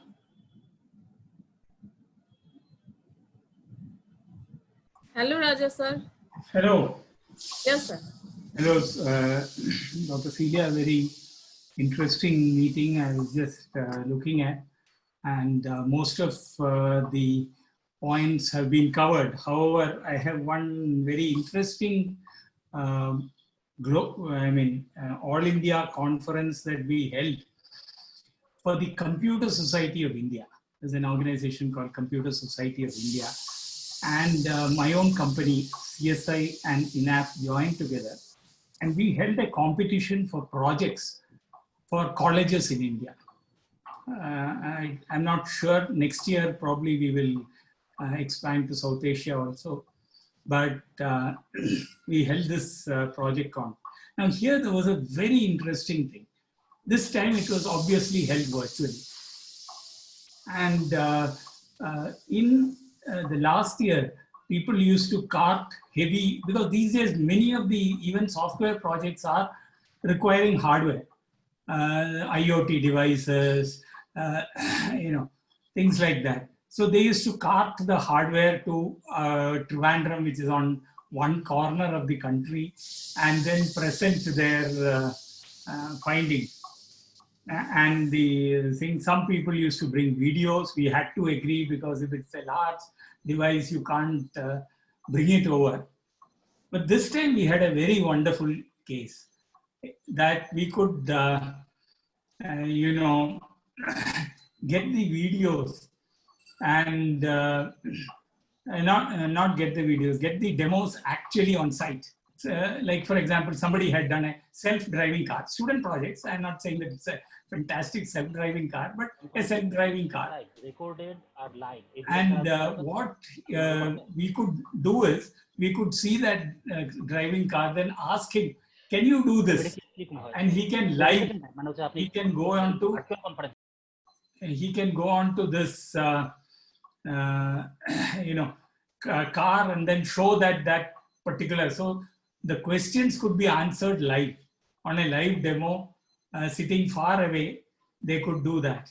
That kind of a project, this presentation all over the world, can be done now all over the world. This was an India competition, but you could do all over the world, and that really turned the whole concept upside down. Where we were seeing videos, now we can ask questions. Same thing happened in humanitarian area also. Are you hearing me, please? Are you hearing me? Yes, yes. Yes. Yes, yes. Yes, I can hear you. Before also you heard me, I hope. Did you hear me so far? Yes, sir. Yes, Yeah, yes. we can hear you, sir. Yeah, go on. Okay. It's okay. So this was the CSI. I found that one of the buttons on my microphone was off. So I suddenly thought that maybe that is the microphone catching my voice. Then I have problems. So anyway, thereby we had the Computer Society of CSI in-app thing, where projects were demonstrated all around. And that was a totally different experience. I think we should also do that in humanitarian area also. We could, when there is a project, we could get the people to ask questions to the beneficiaries. Ask them, how was this thing? And things like that live from a place. Usually they come here and present a paper. Instead of that, we could go to the rural area and live and then talk to the beneficiaries. So this has really opened the, what you call conference or what you call papers. Thank you. I just wanted to add that dimension to this. Thank you. That's very wonderful, sir, because when we did Region 10 HTC, Humanitarian Conference, for the first time in 2017, that in Dhaka, we could do a humanitarian project competition. But that's a very good idea for the future conference organizers. Apart from other session, we can go for such interacting project competition that will involve the young students who are the future authors. And that will give them an opportunity to know about the technical papers and to know about the mission and vision of IEEE, that we have to contribute to make papers, to write papers, to make them archival. Whether you are in academia, whether we are in industry, it doesn't matter. So thank you, sir, for your contribution. Sir is from Kerala section. Actually, he is the founder of IEEE Humanitarian Activity Committee Ad Hoc Committee. It's a great honor that we get his interaction and we get his training. And whenever we are in crisis related to any idea, he's there to support us. Thank you. Thank you for calling me. Yes, thank you. So now I said that in Bangladesh we have lot of experts and their contribution is very high. Many of them are very quick learner and they are, we acknowledge their contribution. Now I will be calling Dr. Ahmed Jubair. He did his PhD from Rice University, USA. He's a very young researcher and one of the very strongest part of our TENSYMP. So Jubair, do you want to share some views? Because I know you were in United States for a collaborative study and then due to pandemic you returned. Jubair? Yeah, thank you, Dr. Salia Shahnaz, for inviting me in this VCOP 2020. I think it's a very timely initiative that in this pandemic situation, how we can arrange this kind of virtual conferences. As I was involved in this TENSYMP 2020 as an organizer, and also I was a session chair, so I was very involved in this TENSYMP conference. As because we had a very enthusiastic, hardworking volunteers, so I think that this virtual conference was a success. And the thing is that what I can say is that if I say virtual conference, like the thing is that the conferences that I couldn't attend because I had to go to visit some other countries like USA. In the last 1 month, I actually had to, I was able to attend those conferences as because those were virtual. So that's the advantage point for our for the virtual conferences. Like either it's cheaper, getting cheaper, and the participation. I think if we want to say something about the number of participants, I think for the case of virtual conferences, the number of participants should increase compared to face-to-face conferences. And the thing is that the degree of freedom, like if I want to talk about some degree of freedom, there's some maybe in the virtual conferences we can present our papers in a pre-recorded way, or maybe there can be some options like if we want to do it live, there may be some options like that. But in the TENSYMP, like what we have experienced is that it was a very well organized and in a well planned way. So all the video presentations were done in a way that means broadcasted in like I think 40 rooms. There parallel sessions. There are 8 parallel sessions, but there are almost 40 broadcasters were there. So it was kind of a very well organized broadcasting situation was there. And the thing is that for the case of networking, that's the thing that I think we have to think about, that how we can increase the capability of networking. In the TENSYMP, what we were able to do is that like in the chat box, we could have asked questions, and also there is live questions there during the session.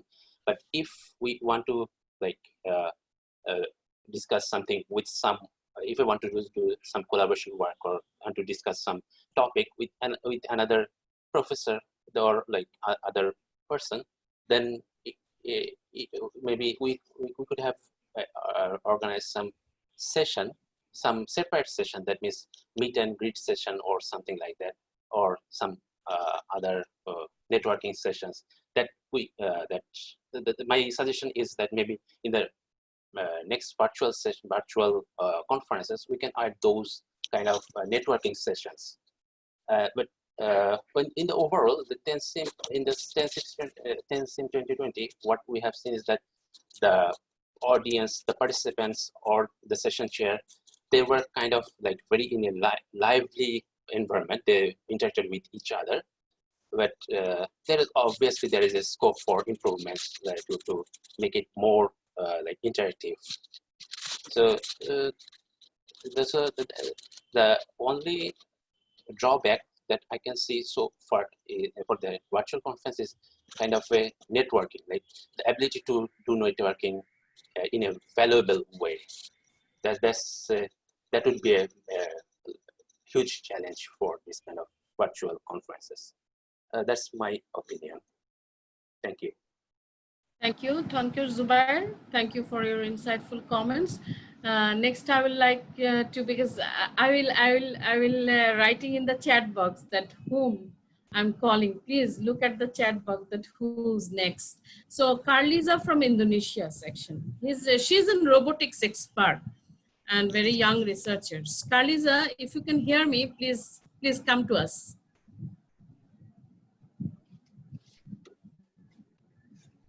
Hello, Carlisa.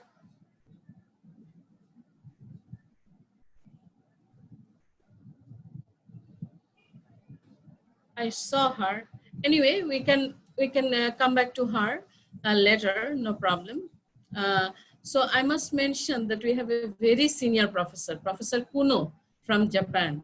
We'll be listening to him tomorrow, but I'm so blessed that Professor Kuno is listening to all of us, although he is a very famous and very engaged professor. It's a great thing that this humbleness from knowing from each other, that is very important. That is also another important part of this virtual panel.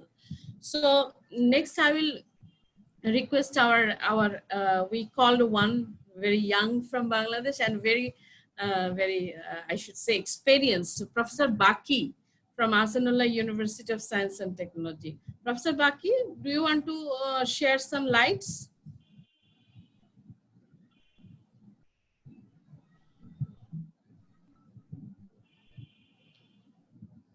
Hello, Professor Baki.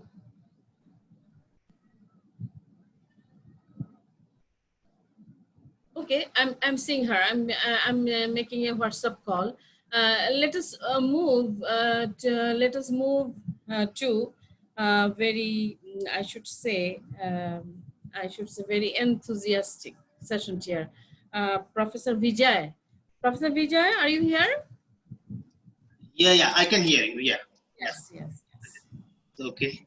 So thank you for organizing virtual conference. Those I was part of your conference as a session chair.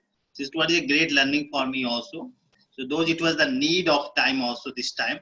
So we cannot go for face to face, but virtual platform always providing us more opportunity. So I will get how researcher can utilize. So it's like recorded mode is always okay. Whether we can show the demo also. Second thing, we can ask the question and we can repeat the session also. Many times what is happening when we are attending conference and we are listening interesting talk. Many times we are not able to understand complete things. In this case, what is happening virtual conference, we try to understand later on some concepts. Initially, we will take overview and later on we can dig more things and we can understand.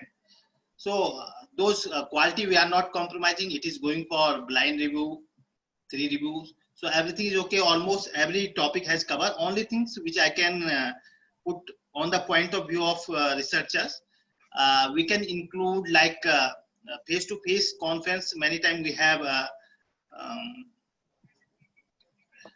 training kind of session, like we have. I'm forgetting the exact terms. We have some training kind of lectures also series. But here in virtual mode we are missing. But still we can include, this session also, so that because many of the people who are interested for robotics, they are looking for some special kind of internship kind of things. So which we can include this one. Ultimately, otherwise everything is okay and everything is as covered with this one. And first, this virtual conference is providing us during this COVID-19 pandemic. It is providing us opportunity. Otherwise, it was very great depressed for the researcher where we will publish. They were thinking that on next 1 year we will not have any conference. So what we'll do, where we'll publish. But ultimately, it has provided us opportunity to publish our works. So more this, I was only interested to include like demos, Saraj already told. We can include some demo sessions. Second thing, we can have some training kind of programs. Workshop, which I was looking, some small workshop on robotics, some experts from some corners, they can present the workshop also includes. So that was my input. That only one my inputs. Rest everything I found very good. And both those we can appreciate hybrid kind of workshops, conference, because social interaction is also important. We need to create the link also with the people so that later on we can find the same interest people We can go for projects, long-term associations, PhD thesis evaluation. So we'll get getting many opportunity in traditional way also, but due to this limitation, it is also providing us opportunity. So, okay, thank you. Almost everything is covered. Yeah, thank you. Thank you, Professor Bijoy, for your kind information. It is Virtual Conference Organizers Panel. We wanted to tell it, Virtual Conference Organizers Training. But you know, you have seen there are many senior professors here. So we didn't use the word training. So that's why we have used the word Virtual Conference Organizers Panel. Who were the speakers? Who were the session chairs of TENSYMP 2020? They are the panelists, and the keynote speakers are the keynote speakers of today's panel, and the participants are who are the future organizers. Yeah. Actually, my point was workshop. Actually, I was not getting keyword there. I was talking about like workshop. Suppose I'm looking for robotics, so I can give 1 hour presentation on some demo which I have already learned. So I was looking for workshop. We got it. We got it. Like he's telling about the during the conference, like this workshop and those types. Yes, of course. So, no, I'm just telling for everybody's understanding that what is the purpose of this, because many people may have joined now. For them, just I'm clarifying what is the purpose of this virtual panel. Okay. So I really agree with your workshop. We did one SPS, Signal Processing Society workshop, but in future we can include all or many interactive workshops in machine learning or other areas. So I will request Professor Ariful Alam from University of Massachusetts, USA. Alam, a very young researcher, please. Yeah, thank you, Professor Shahnaz, for inviting me for here and for the TENSYMP panelist discussion. So actually, most of my experience already been shared by other panelists or keynote speakers. It's pretty much the same. I felt while organizing and presenting in virtual conferences, like a lot of participations, and the networking was definitely better than the face-to-face participation, because I could share my the emails, and also I could interact after the end of the presentation. I could interact sometime with each of them, and there's a few more interesting facts, like we actually could know really well the real the people who work really hard behind the scene. When we be present in the real presentation in face-to-face, we'll see that some really hardworking guys are running around and trying to make everything's right, but we do not know their name and where they are working from. But from these virtual conferences, we are able to identify that, oh, there's a people, their host, and these are the guys with this particular name. They work really hard to make it possible. That's really pretty thing of the virtual conferences. And the thing that I really want to mention that we are going to face in near future. So things, the lockdown has been a little bit lessened these days. So in near future, we're going to face a lot of hybrid conferences where there will be social distancing presence, and there will be some part of the online. It will, just like our honorable keynote speaker talked about, the hybrid would be the maybe the most appropriate for the conferences. So I have previous experience in organizing hybrid conferences. When I was working in IBM TJ Watson Research Center, I was part of the IBM Think conference. I don't know whether you've attended the IBM Think conference before. Every year, it is one of the maybe one of the unique conference with a hybrid conference. We communicate with the audiences with flexibility attendance, like that they can attend with a particular fees remotely, or they can attend physically. So we had to arrange both of the opportunities.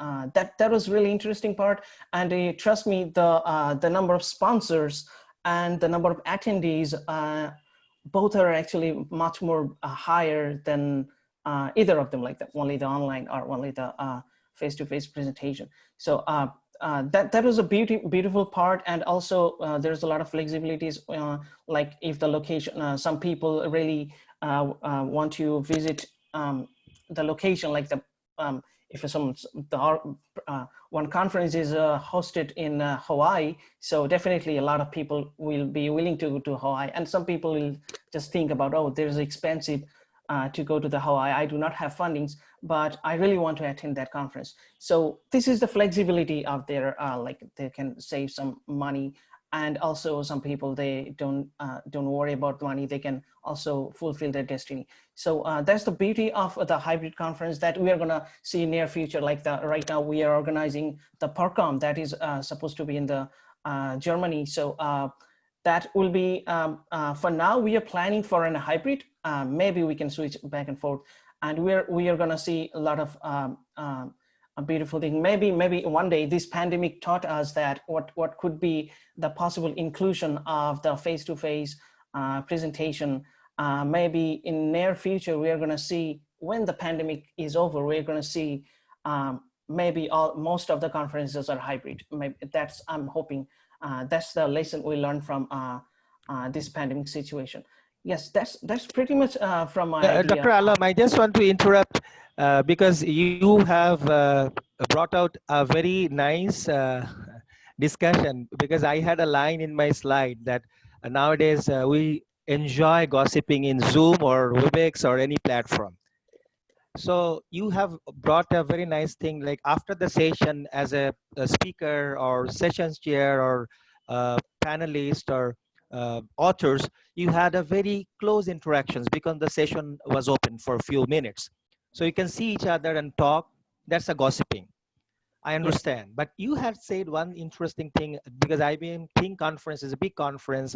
So hybrid is a very good thing. So what do you think? Like when there will be a social distancing. So how we will enjoy that type of conference with maintaining the social distancing? Yeah, the social distancing is definitely is not a positive thing. I would say that is definitely a negative one. Definitely, we want to be socially interacting in the conference. That's another goal of arranging this conference. These expensive conferences, like the huge hotel rooms of people, rent, and to gather people to chat each other. But the thing is, yes, we are human being. We can adapt, definitely.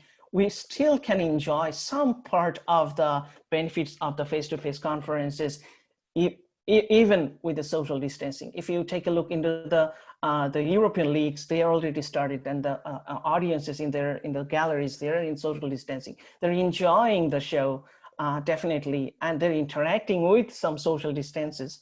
And they're not losing much, but gaining not a lot of things, but still they are safe and healthy.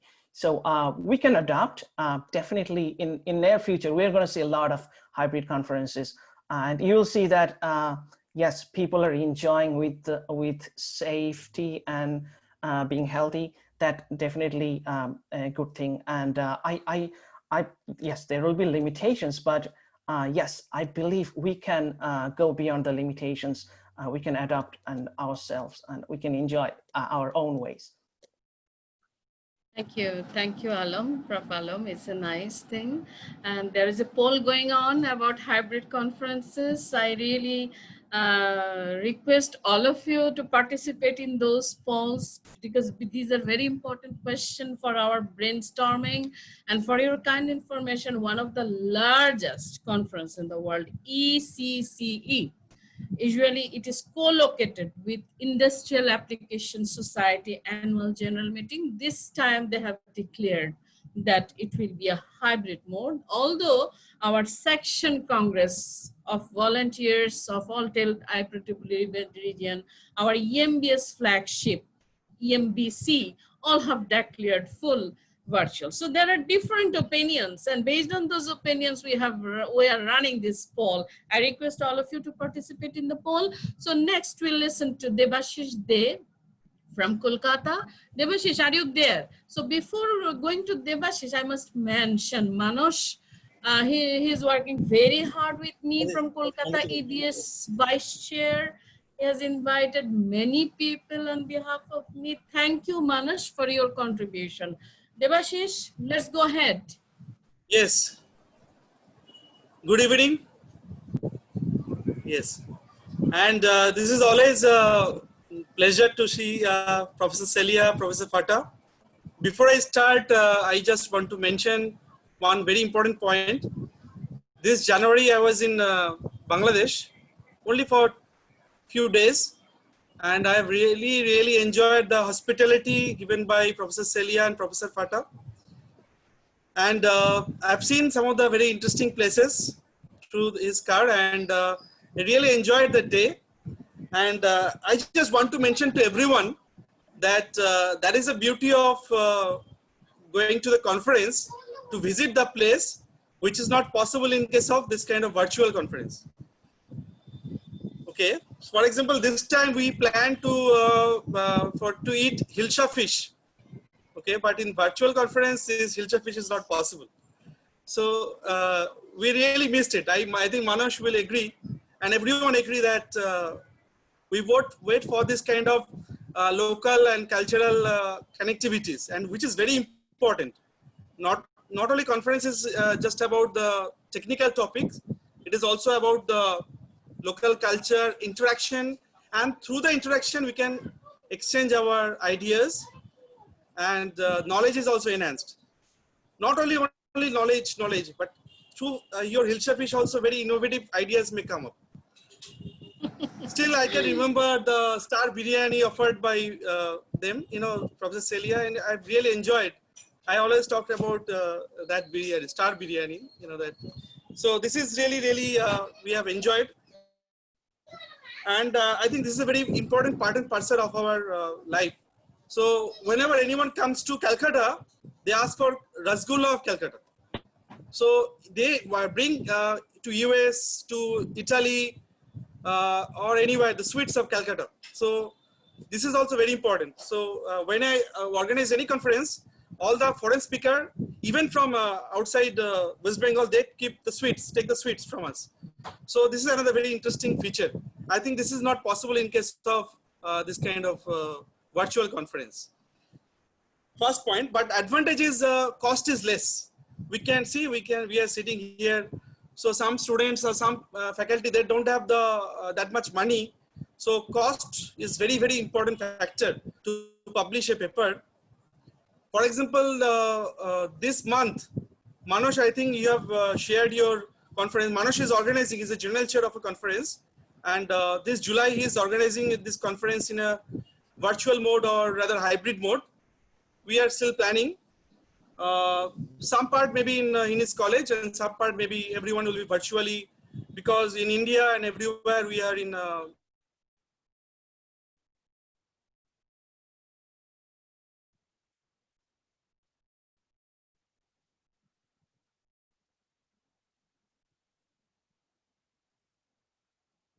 in 18-19, we have arranged certain conference in India,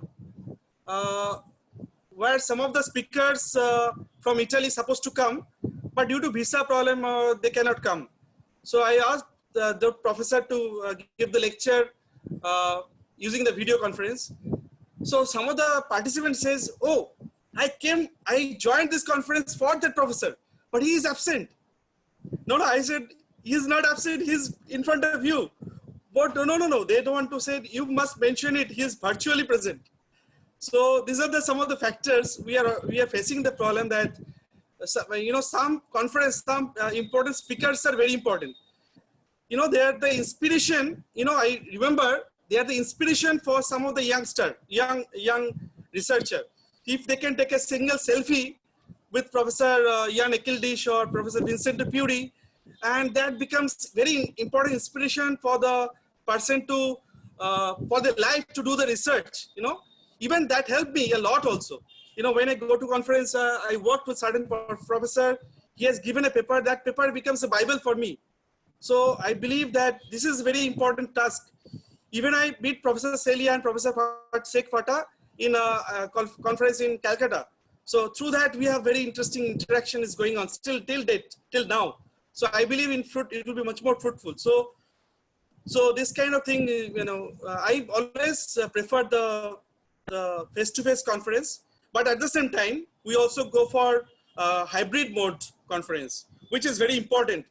Another very important advantage that what Manush is organizing this conference this July, you see that he's getting very good speakers all over from almost many of the countries, because there is no cost. Only the professor agreed to come, and he's getting great speaker. And this is really unbelievable. Manush is getting a lot of speaker. I think we are organizing, this is a beauty that almost with zero cost, and we are getting good speakers. And I believe, this is a very big achievement for us. Another very important thing that in a conference, we go for parallel session, isn't it? In Professor, in TENCON also, Bangladesh, you arrange very parallel session, right? Parallel session, sometimes I found 2 conference lectures happening simultaneously. So in a physical mode, we cannot attend both of them. But in parallel, when you are going for online mode, generally the lectures are available video lectures are available either in YouTube or in the conference site. So anytime or multiple times, we can listen to the professor. That is very important, because recording is mandatory and recording is very important. I believe this recording is very, very important, because certain points we cannot remember everything. We can see the lecture multiple times, and that makes a lot of impact. It helped me a lot. But I faced a big problem, that the last 3 months we have organized many conferences, many webinars, but I faced the problem of internet from either side. Okay. So I remember there is a lecture, Professor Ken from University of California, he is giving lecture, and internet is off for 30 minutes from his side. So number of participants was 350. After 30 minutes, it became 200. So we lost the connectivity of, you understand. So this is the biggest challenge, that internet must be active from either side. So this is a very, very important factor, that internet connectivity should be there and should be feasible to everyone. Otherwise, we will get this kind of things. Another experience I gathered last 3 months during this online conference, we get various kinds of graphs. Initially 200 participants, after 1 hour lecture, it becomes 100. After 3 hours, it becomes 50. But if the speaker is very good, if the interaction is good, I found it started with 100, then they call some other people, students, they call their friends, oh, it is very interesting lecture is going on, you must join. Okay, then I found out it graphs goes to 500 also. So it is unbelievable. So we have seen the decreasing graph, decay curve, like LR circuit, LC circuit, or the increasing graph, or a Gaussian curve. These curves are very important. This shows the interaction with the teachers and the students. This shows how much interactive sessions you are providing for the students. Okay, this is the very, very important factor. Another very interesting thing that I have seen the lectures with coming up with interaction in between. So if you are giving 2 hours lecture, end of the session 2 hours, sometimes people left, sometimes people's lecture is, that internet data pack is gone. So even they don't have the time to interact. So what I believe, after 25 minutes, I give a 5 minutes break, interaction break.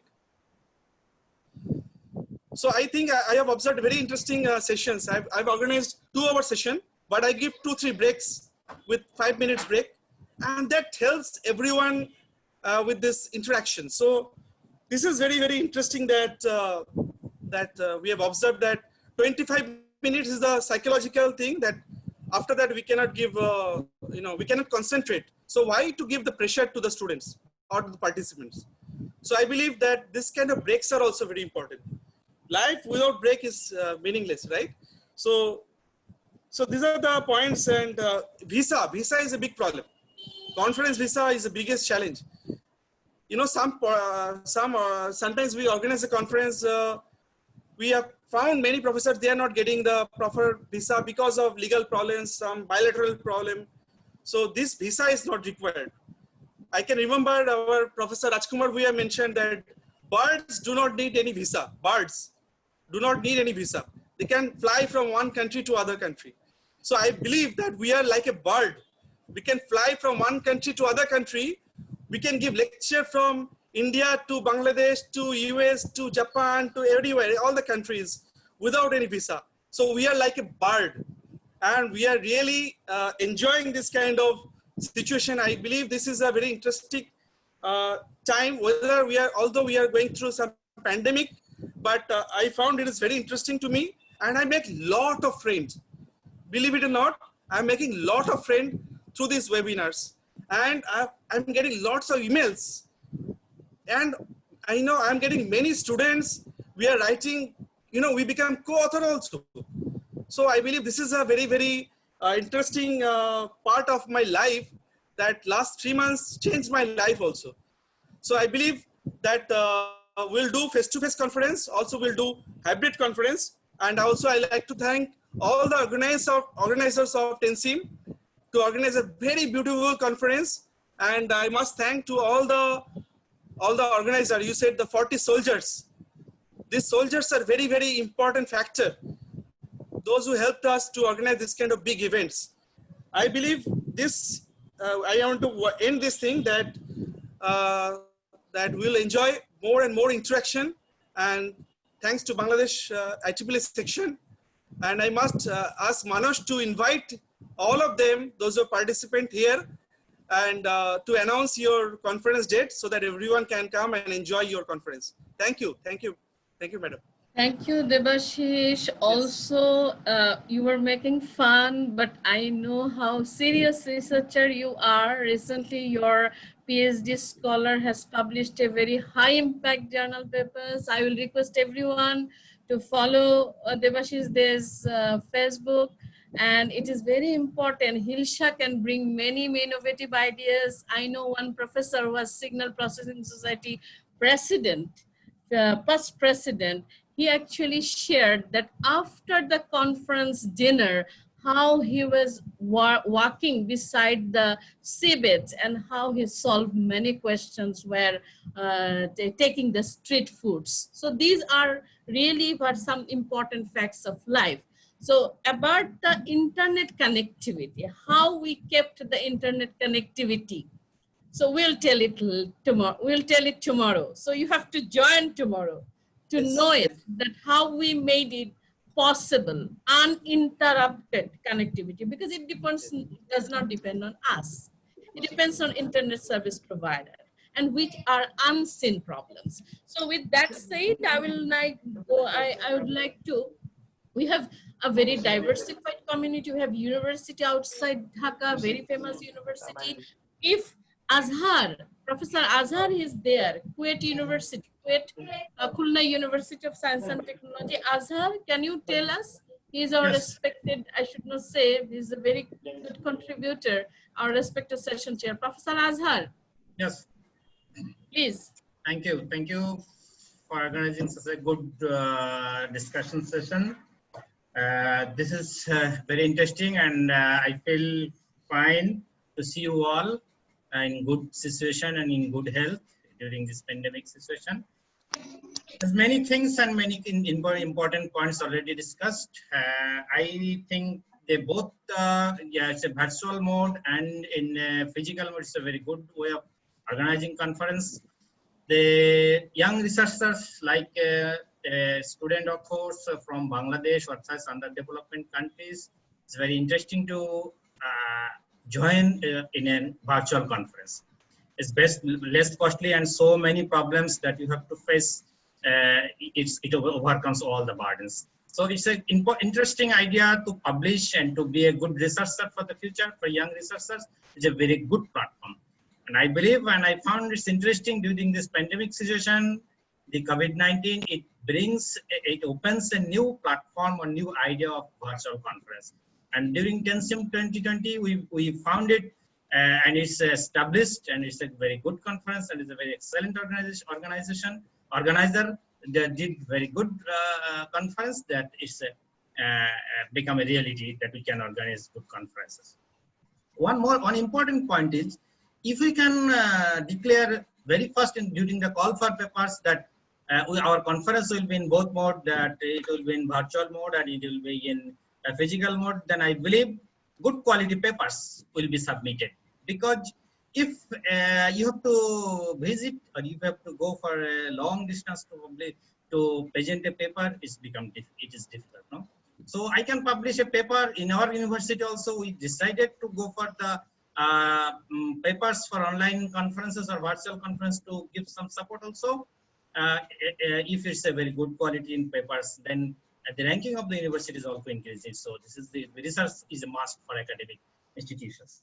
So in my opinion, it's a good point for a virtual conference, but I believe when the point comes for the social networking or interactions, it is not the, how can I say, the real conference, the physical conference is more interactive. It's no doubt, because if you want to go for the Calcutta Rasgulla, there's no way you have to test it. So virtual conference is not possible. But in virtual conference, you see, and we all agreed that it becomes a new platform and a new way of organizing good conferences. If you allow people, if you allow authors to be a part in the virtual conference, the people can attend, people can present their papers, people can enjoy the interesting talks. And yes, it's important that if we have the recorded videos, then we can enjoy it during our leisure times also. So I believe it's a new platform that opens us. And one thing is the economic barrier and geographic barrier, we can overcome very easily. And the people from like our country, if you want to go for a visa, then people understand how much difficult it is. So sometimes it makes you difficult to even publish some papers. You see, as Professor Spata mentioned, some good quality journals also take 3 or 4 months to give you the feedback.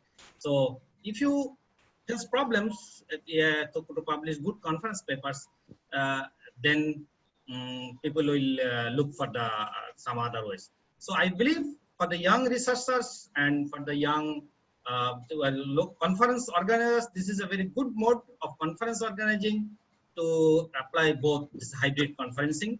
But during this pandemic session and maybe for the next 1 year, it will be difficult to even organize hybrid conferences, because social distancing is an important matter. And when the plane will fly, we cannot say even now. So we have to still next 1 year, maybe we have to go for the full virtual conference, because research is must. We cannot stop it. So I think this is all for me. So if you have any questions. Thank you. Thank you, Azhar, Professor Azhar, for your insightful comments. So next I have written, I will be calling our friend Kashif. Before Kashif, Chirag from Gujarat is leaving for another assignment. Kashif, if you give me permission, I would like to call Chirag. Prof. Chirag, please. Yes, go ahead. Go ahead. Hello, good evening. Good evening, Professor Fatah, and good evening, Celia. Thank you for inviting me for this panel. And actually, almost all the points are very well cleared by many panelists. The thing that I want to share that is based on my experience as a chapter chair coordinator of Signal Processing Society. I had visited last year ICAS in UK as well as ICEEP in Taiwan. So in both the places, I have to coordinate the chapter chair meeting. So all the meetings I have to coordinate that are in the face-to-face mode. And what, based on my experience that I want to share is that there were around 40 to 50 participants when they are doing the registration. All the chairs from all over the world are doing the registration. But unfortunately, when the actual day when we have to start the show, there are not more than 15 to 20 present chairs for doing the discussion. But in the case of the virtual mode, this is not the case. In the virtual mode, the main advantage is all the authors, or suppose I'm talking about the TENSYMP conference. So in all the authors are there in the room. So generally, what we are observing when we are when we are the session chair, only 3 or 4 or the 10 at least people are there whose papers are there. But here we found that more than 40 to 50 participants are there in each room, and that is really good thing that if the knowledge is sharing by someone, and many are the other recipients who are ready to receive the knowledge. So that is the main advantage of the virtual mode of the conference or virtual mode of the meeting. Only the disadvantage is that what many people are sharing right now, that is a one-way communication. What are the participants that what right now Debasis Day was sharing, what are the participants are doing, we are not able to understand their state of mind. So these are the some of the problem. Initially, Professor S.N. Singh was also saying that if someone is opening their session and going for some other task, one can't understand that whether he or she is present or not. So physical presence is most important if we want to do actual communication. So that is what the disadvantage or the other side of the virtual conference. Another thing that that tomorrow we have the other session in which you are going to share about the bandwidth issue and other how actually if both in either of the way, if internet connectivity is not good, then what are the issues and how you handle that issue. That is the really interesting thing to know for all of us. So this is all from my end. Thank you very much once again for giving me the opportunity to share my views. Thank you. Good night. Thank you, Chirag. Prof. Chirag, you have earned this opportunity by your contribution. Our calculation is very clear. The people who really did our review, we did invitation to 1,500 reviewers. We really wanted to give value to the people who did our reviews, who did our session sharing. We really call them. We want to recognize every volunteer's contribution because we are doing priceless job. So that is our purpose. And we wanted to make sure that everybody who responded to the call of VCOP can talk at least 1 minute. That was our purpose. That is the voices of the hardworking volunteers should be heard. That is our purpose. Kashif, go ahead, Professor Kashif. Thank you, Prof. Celia, for inviting me for panelist in this panel of organized conference. Last time I attended a physical panel of conference in Malaysia. We organized and we invited also Professor Singh as well as. So now I have a difference between physical and virtual. I think it is very similar, not a big difference. And another thing is that I would like to say that networking is very important. Either physical or virtual, we have to connect, human networking. So that is IEEE, I believe that human networking, and still we are connected with the humans and with our community, especially in IEEE Region 10. I believe that our Region 10 has a similar time zone, like not big different, like from Malaysia to here, we have 2 hour time zone different, so it's not a big deal. We are not in like from Europe to Asia or America to Asia, then we have maybe almost day and night different. I think not a big difference. So we can organize virtual conferences, virtual workshops and other things as well as. And human networking is very important because due to COVID-19, we cannot stop. We have to connect. We have to do our things like TENSYMP basically recently organized by basically Bangladesh Bangladesh section, and it was very well organized. And I was also one of the session chair, and I think there was no difference between physical and virtual. Only a difference between like we cannot go for outing. Normally, as per my experience, if I used to go for conferences, then I will add 2 or 3 days before or after conference, because during conference we cannot run away. So that's why we can enjoy to visit physical things, but this time due to COVID-19, we can focus only virtual things, and still we are doing these things. And also we can do like coffee breaks as well as, and other things as well as. And I think here in a virtual, as our friend said, zero cost. That is, I think, best advantage for virtual conferences. And we can invite well-known professors and other keynote speaker as well as. I noticed, as per my experience, after COVID-19, I'm double more than busy than physical one. That's my experience, because last time maybe I had maybe in a 1 year, maybe 1 or 2 keynote speaker. Now I think already I have 5 keynote speaker talks already I given, such as in maybe Oman, and also in Azerbaijan, and also in Pakistan and Malaysia, as well as local conferences. So I think we have more opportunities, and we can consider this one our contribution in IEEE. And I believe that we are family in Region 10. And Region 10, I believe that biggest region among other regions. And I think we can contribute more, we can organize more workshops, and we can gather, and either virtual or physical. I believe that upcoming 1 year, I don't think so we have physical conference, maybe virtual. Like I would like to give you example, it's depend on country to country also. Like in Malaysia, basically we have very less COVID-19 patient. So our government recently announced that they will start 15th of July schools. They will open schools. Maybe the upcoming month they will open universities with social distance. But it's depend on country to country. If they will open like school and universities, then maybe we can organize virtual events. Maybe limited people, social distance. And I think we are not from distinct learning universities or distinct organization. I believe that we have to meet physical also. So that's my understanding, my view. Thank you.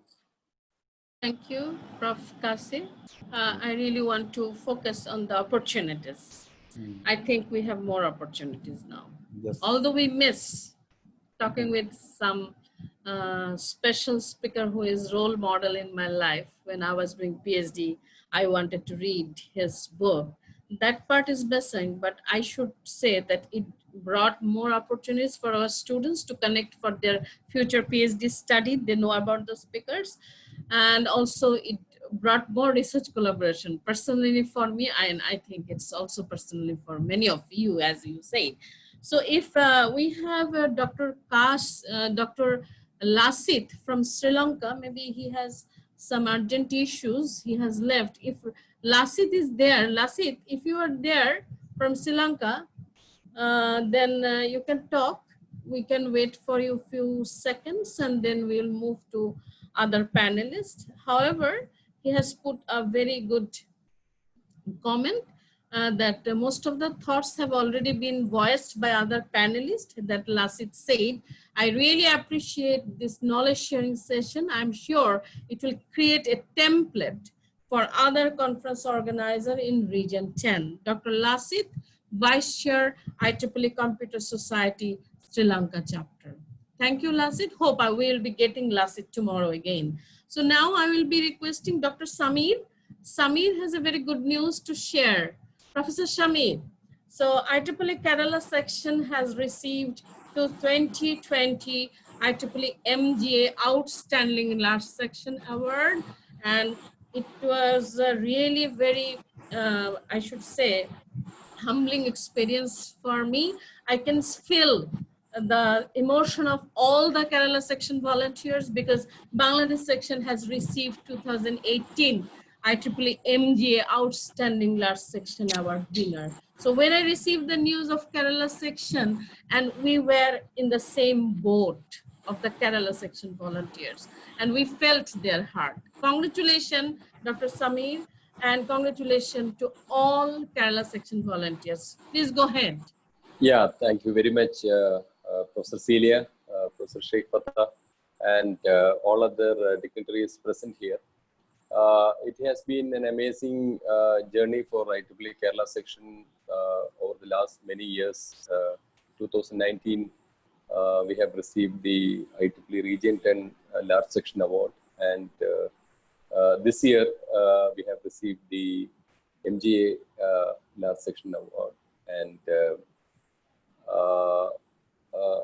it's all because of the great volunteers that we have in IEEE Kerala section, and thanks and congratulations to all of you, all of them.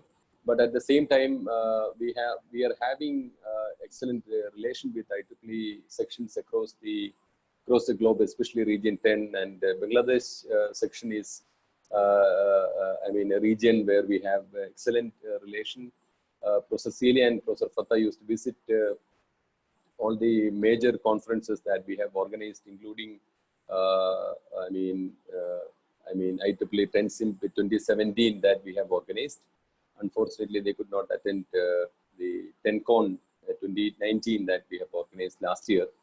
So my experience with TENSYMP 2020 was simply awesome. I was a session chair in the first session of the first day of the conference, and it was supposed to start at around 7 p.m. I think India time, and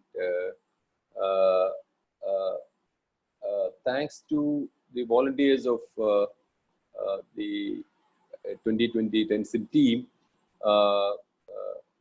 Professor Junaid, Professor Lamia, and a couple of others, the session was an excellent one in terms of the timing.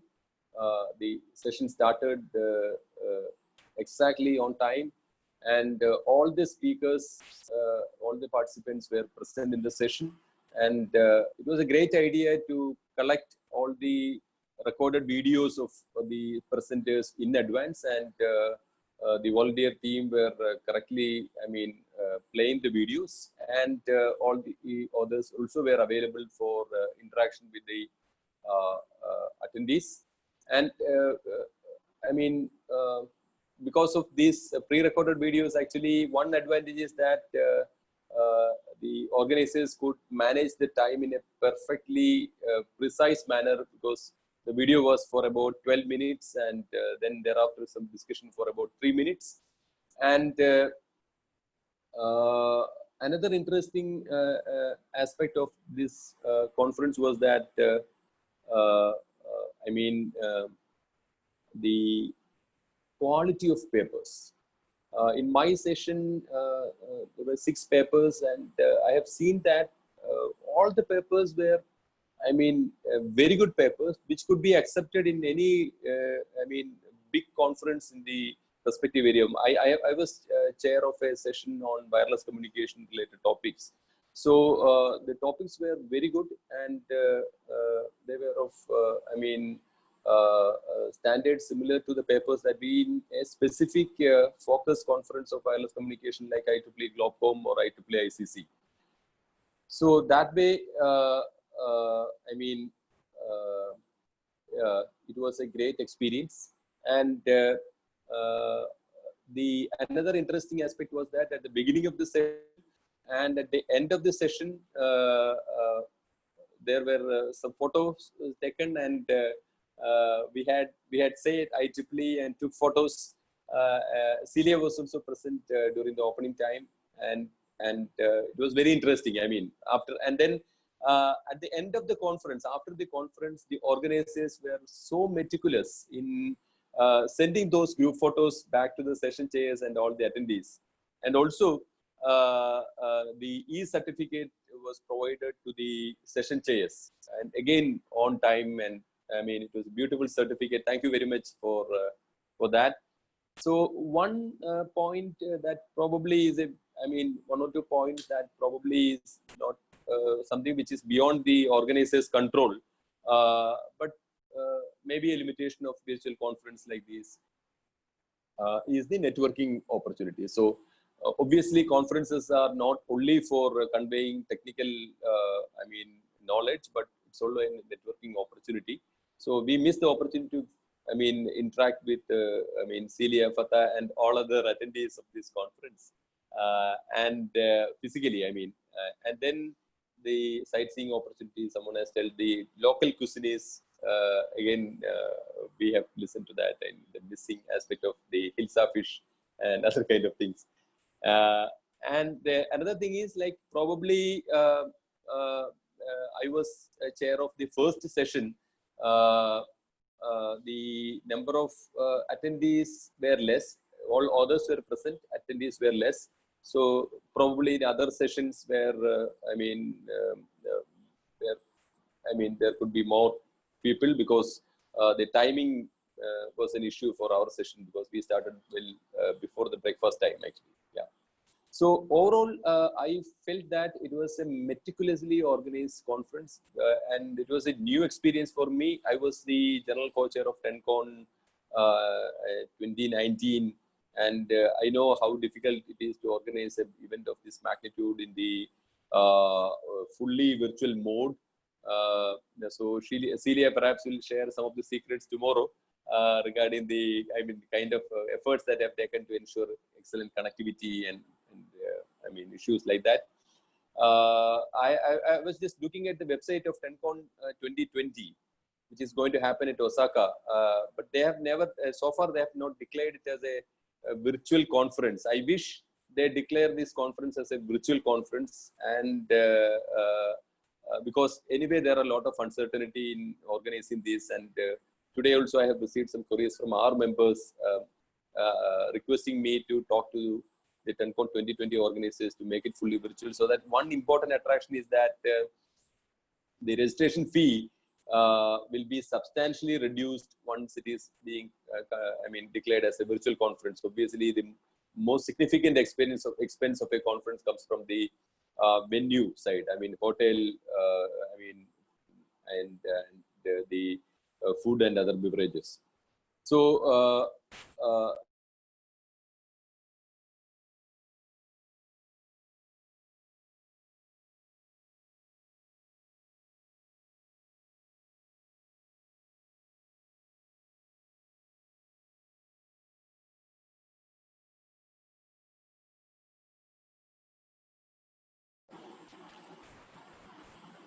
hello. Hello. Yeah. No. You are audible now. Yeah. Thank you. Yeah. Thank you. So the registration fee was very attractive. That's what I was about to say. So overall, it was a great experience. Some of my students also attended and presented conferences. So they all shared excellent opinion about the conference, and congratulations to Celia, Fatah, and the whole team of volunteers of IEEE Bangladesh section who has worked hard for making TENSYMP 2020 reality in this global pandemic uncertain time. Thank you very much. Thank you. Thank you, Professor Samir. Actually, every second was meticulously planned, so that 8 rooms, and each room there are 4 hosts. Everybody can perform meticulously. That's why you have seen that outcome. I really thank my team members. And yes. After TENSYMP is over, because I may say a good vision, but it has to be embraced by them. We have to be in the same boat. I'm grateful that they came in the same boat. They understand the vision. So I request last 20 days, I spent with my secretaries to make videos about the contribution, which is we have shown in the closing ceremony. I request all of you to visit TENSYMP website and see our committee's video, that how we wanted to keep those 40 volunteers archived in our website. And we will always keep them archived, and whenever we'll get some opportunity, we'll promote them. we'll work each other. So I will request you to know each one of them with their designation to visit TENSYMP website. We have updated it and we have uploaded the video after the conference website. I really thank the conference secretary to work day and night with me to complete this video. So now, Lamia Iftikhar, one of our, that Professor Sami is saying. So Yes. Lamia, are you there? Please, you can share your view and you can ask Paul that question that you wanted to ask. Paul can come back. Okay, ma'am. Thank you very much. And thank you for the platform. And it's so good to be here. Even after 2.5 hours, somebody just said that, and this is still very exciting. And it's good to see all my favorite session chairs from TENSYMP. Dr. Sami, Dr. Vijay, Dr. Carlisa, Dr. Rajesh Khanna, and Dr. Ahmed Zubair. It's so good to have all of you together here again. Well, speakers, audience, panelists have more or less already talked about one of the biggest value addition of virtual conference that I was planning to talk about for a long time. So I would just like to add something to that. So the point that everyone was talking about was, as online conferences allows verbal as well as written mediums for question and answer opportunities, this allows audience of different personalities to present questions, right, who otherwise would have been too shy to verbally ask, such as in a regular conference when everyone's eyes are on the person making the query, or who are sort of slow to formulate the question in hand, kind of like me. All of my ideas come a little bit later. So I think something like this was mentioned in the chat box by perhaps Amir Faisal sir from IIUC. Also, if the question and answer session after each paper ends due to lack of time, unlike a regular conference, it can sort of continue in the chat box. And there is no need to wait, wait till the break and try to stalk and hijack the attention of the speaker in the hallway. So we all agreed with this special perk of virtual conference. So as a host of one of the parallel track of TENSYMP, what I would like to add is that one of the best strategy to encourage audience of all personalities to ask a question is have one or two hosts dedicatedly work on the chat box, especially at the beginning, engaging the audience. This is especially helpful for those who joined late. In TENSYMP, for our room, we were responsible for, we sent private messages sometimes for latecomers, welcoming them and telling them which presentation or paper we are on right now, which we also announce publicly time to time. This may sound like a huge task, but it's actually doable, especially for the parallel sessions with 30 to 50 participants and manageable flow in, flow out. We found this made that we actually found that this made the newcomers feel part of the session right away and even increase their chances to ask questions. So this is a huge part of the online session if utilized well. And which is never doable in a regular conference despite having frequent movement there too. So totally enjoyed it. And so that's my 2 cents for today. Thank you very much. Lamia is a robotics enthusiast. She works with me in Robotics Society chapter. And she's an associate professor in one of the leading private universities in the country. Lamia, do you want to ask that question to Paul? Please go ahead. That community development for facilitating the discussion. Paul, can you, what was Lamia's question? I have seen so my understanding of her question, Celia, was around the creating a strong sense of community online to facilitate discussion. So if I can talk this through, first of all, Lamia, thank you very much for the question. I'd like to kind of address this from a holistic system level perspective. So if you bear with me for a couple of minutes. Sure. The first thing is that from a conference design perspective, it's critical from the way in which the conference is designed to provide an overall context for the conference program. So this can be achieved in a number of ways. One of them is having the conference chair or the TPC chair setting the context at the start of the conference in terms of overall objectives, the focus of the presentations and the keynotes and the panelists, and critically encouraging participants to interact with one another both during sessions and then afterwards by email. You mentioned the people who might be too shy to ask questions in meetings. I'm more concerned about the people who are grandstanding, who aren't even asking a question, just enjoying people paying attention there for 2 minutes. So my own policy is to, try to establish eye contact to see if I can see that there's somebody who'd like to ask a question. I also think it's good practice to set a context each day for the content to be shared that day. So that can be done either by the conference chair or the TPC chair. But I think critically that session moderators have a key responsibility for the sessions for which they're responsible.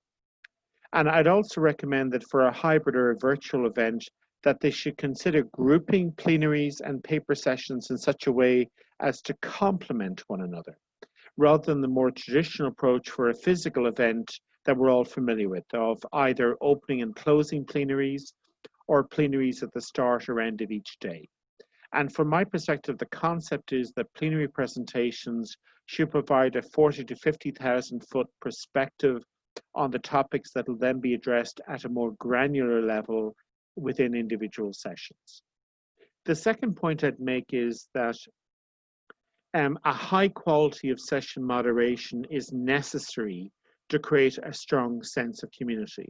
And that's why, while with all due respect, and I recognize that timekeeping is important, a moderator that focuses exclusively on timekeeping drives me crazy, whether I'm in the audience, whether I'm in the conference chair, or whether I'm presenter in that session. A session moderator sets the tone for the participants and the presenters in their session.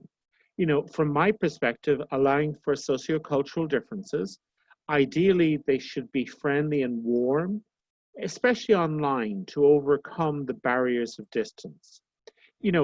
Physically in a room, it's quite easy to talk in a very professional manner and communicate a friendly atmosphere with a smile. But that's more difficult to achieve online, especially in environments where it's not possible to run video because otherwise people won't be able to stay online. So that requires more verbal communication. And then apart from setting the tone, which obviously includes encouraging participants to ask questions of presenters, the session moderators have to lead by example. So people in my experience are more reticent to ask questions online if they do not know or know of the presenter, because they're not sure whether they're going to ask something that other people will say, well, why would you ask that question? Do you not know who this person is? Or if you read their paper, it would be implied what the answer is.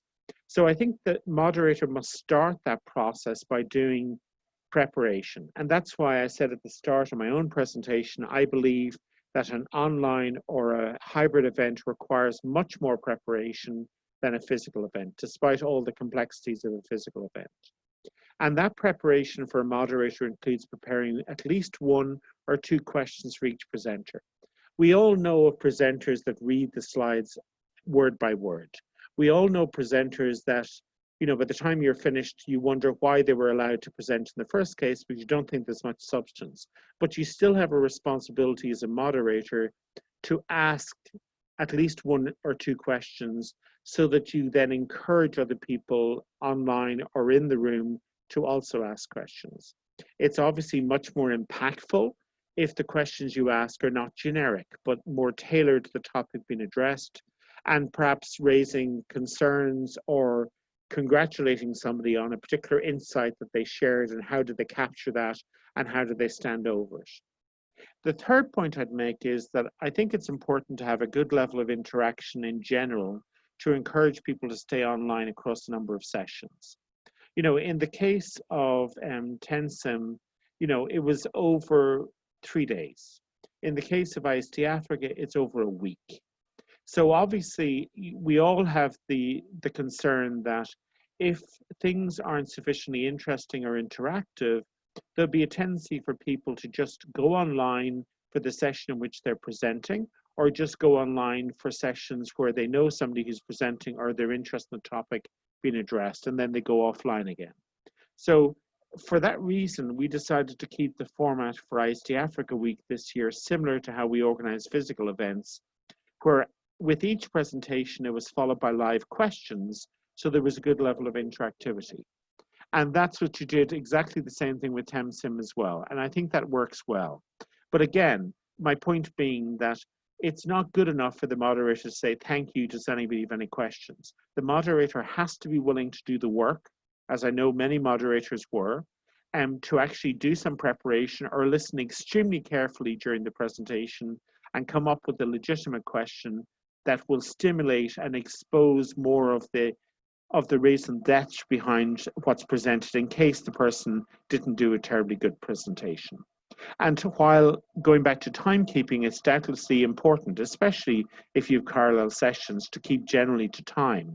In my experience, it's more important to stretch the time as required to facilitate discussion. Now, it's not always going to be possible, but where it is possible, I recommend it's important to stretch the time so that people have an opportunity to overcome the fact that they don't have that physical networking. So unless somebody actually went to the trouble of capturing somebody's email during the presentation, or the presentations are shared online afterwards, they may not have an easy way of contacting the person. So I think that's why it's important to kind of give people that encouragement, you know, and encourage people to share their email both on the first slide, but also on their last slide, so people can follow up.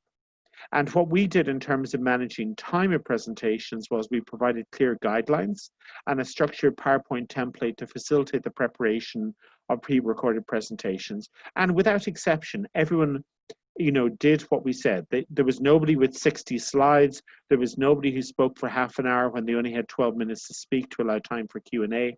So, you know, in the main, people respect that if you give them guidance.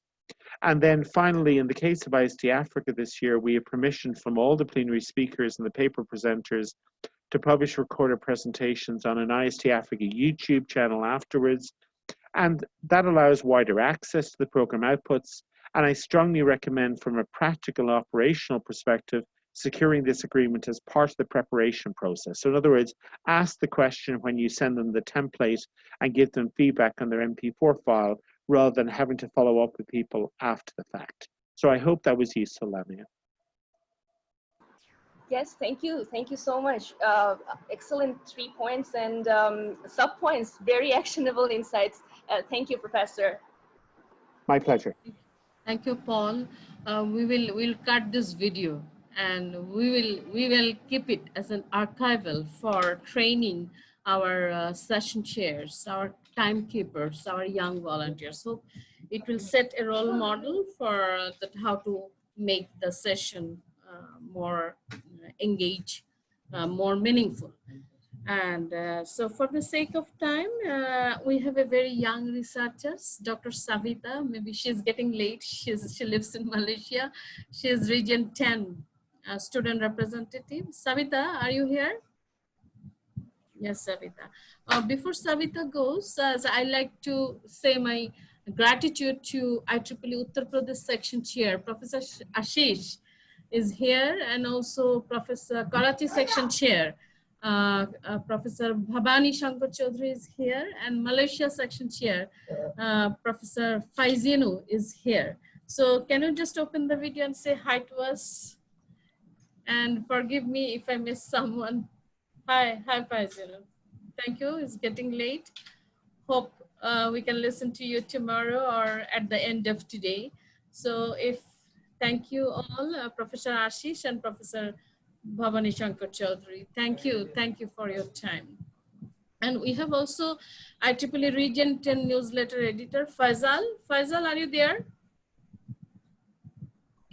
Yes, I'm here. Yeah, we'll be listening to Faisal tomorrow. He's a very meticulous person. So with that said, Savita, please go ahead, a young PhD. Thanks, Celia, ma'am. Thanks for having me here, and it's indeed a pleasure to be part of this great panel. I attended TENSYMP last month, and to be honest, it's really well organized. Like, without having a pre-model in Region 10 to organize a fully virtual conference, you guys have done a great job. First of all, let me congratulate the entire team for that. Most of the points are being addressed by all the panelists, but I'll make it very short because we are running out of time as well. Yes, indeed, because of COVID-19, conference organizers are getting, a big loss due to cancellation of conferences, and also it's affecting the attendees as well. But when it comes to virtual meeting tools, it's coming nicely handy. Virtual meeting tools are being in use for a long time, but due to this whole COVID pandemic situation, it's time for it to shine out. So it's been a trend all out here globally that everyone is doing webinars, virtual and am I audible? Yes. Yeah. Go ahead. Okay. So let me give in brief what are the points by points, what are the advantages that lies with organizing virtual conferences. So the best thing is that you reduce the cost a lot, right? So when we're organizing an in-person conference, a lot of money is spent for the venue, for the food, for the equipment, but a very little amount of money is spent for the program and speakers. But when it comes to virtual, only focus is on the program and speakers and attendees. So in this way, we can reduce a lot of cost. And in terms of the attendees' point of view, we can attend to multiple conferences at one time. Like say in the morning, I attend to a particular conference session, and in the afternoon, I can attend to another conference session. And it goes along with the speakers as well. This is not possible when it comes to an in-person conference because we are, limited to a specific venue and we have to be present there in person in that particular country and venue.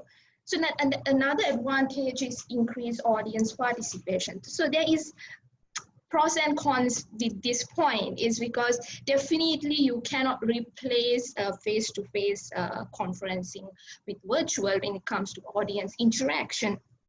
But if we do some effort, definitely we can reach to some level of perfection. One thing which Lamia pointed out is that Q&A.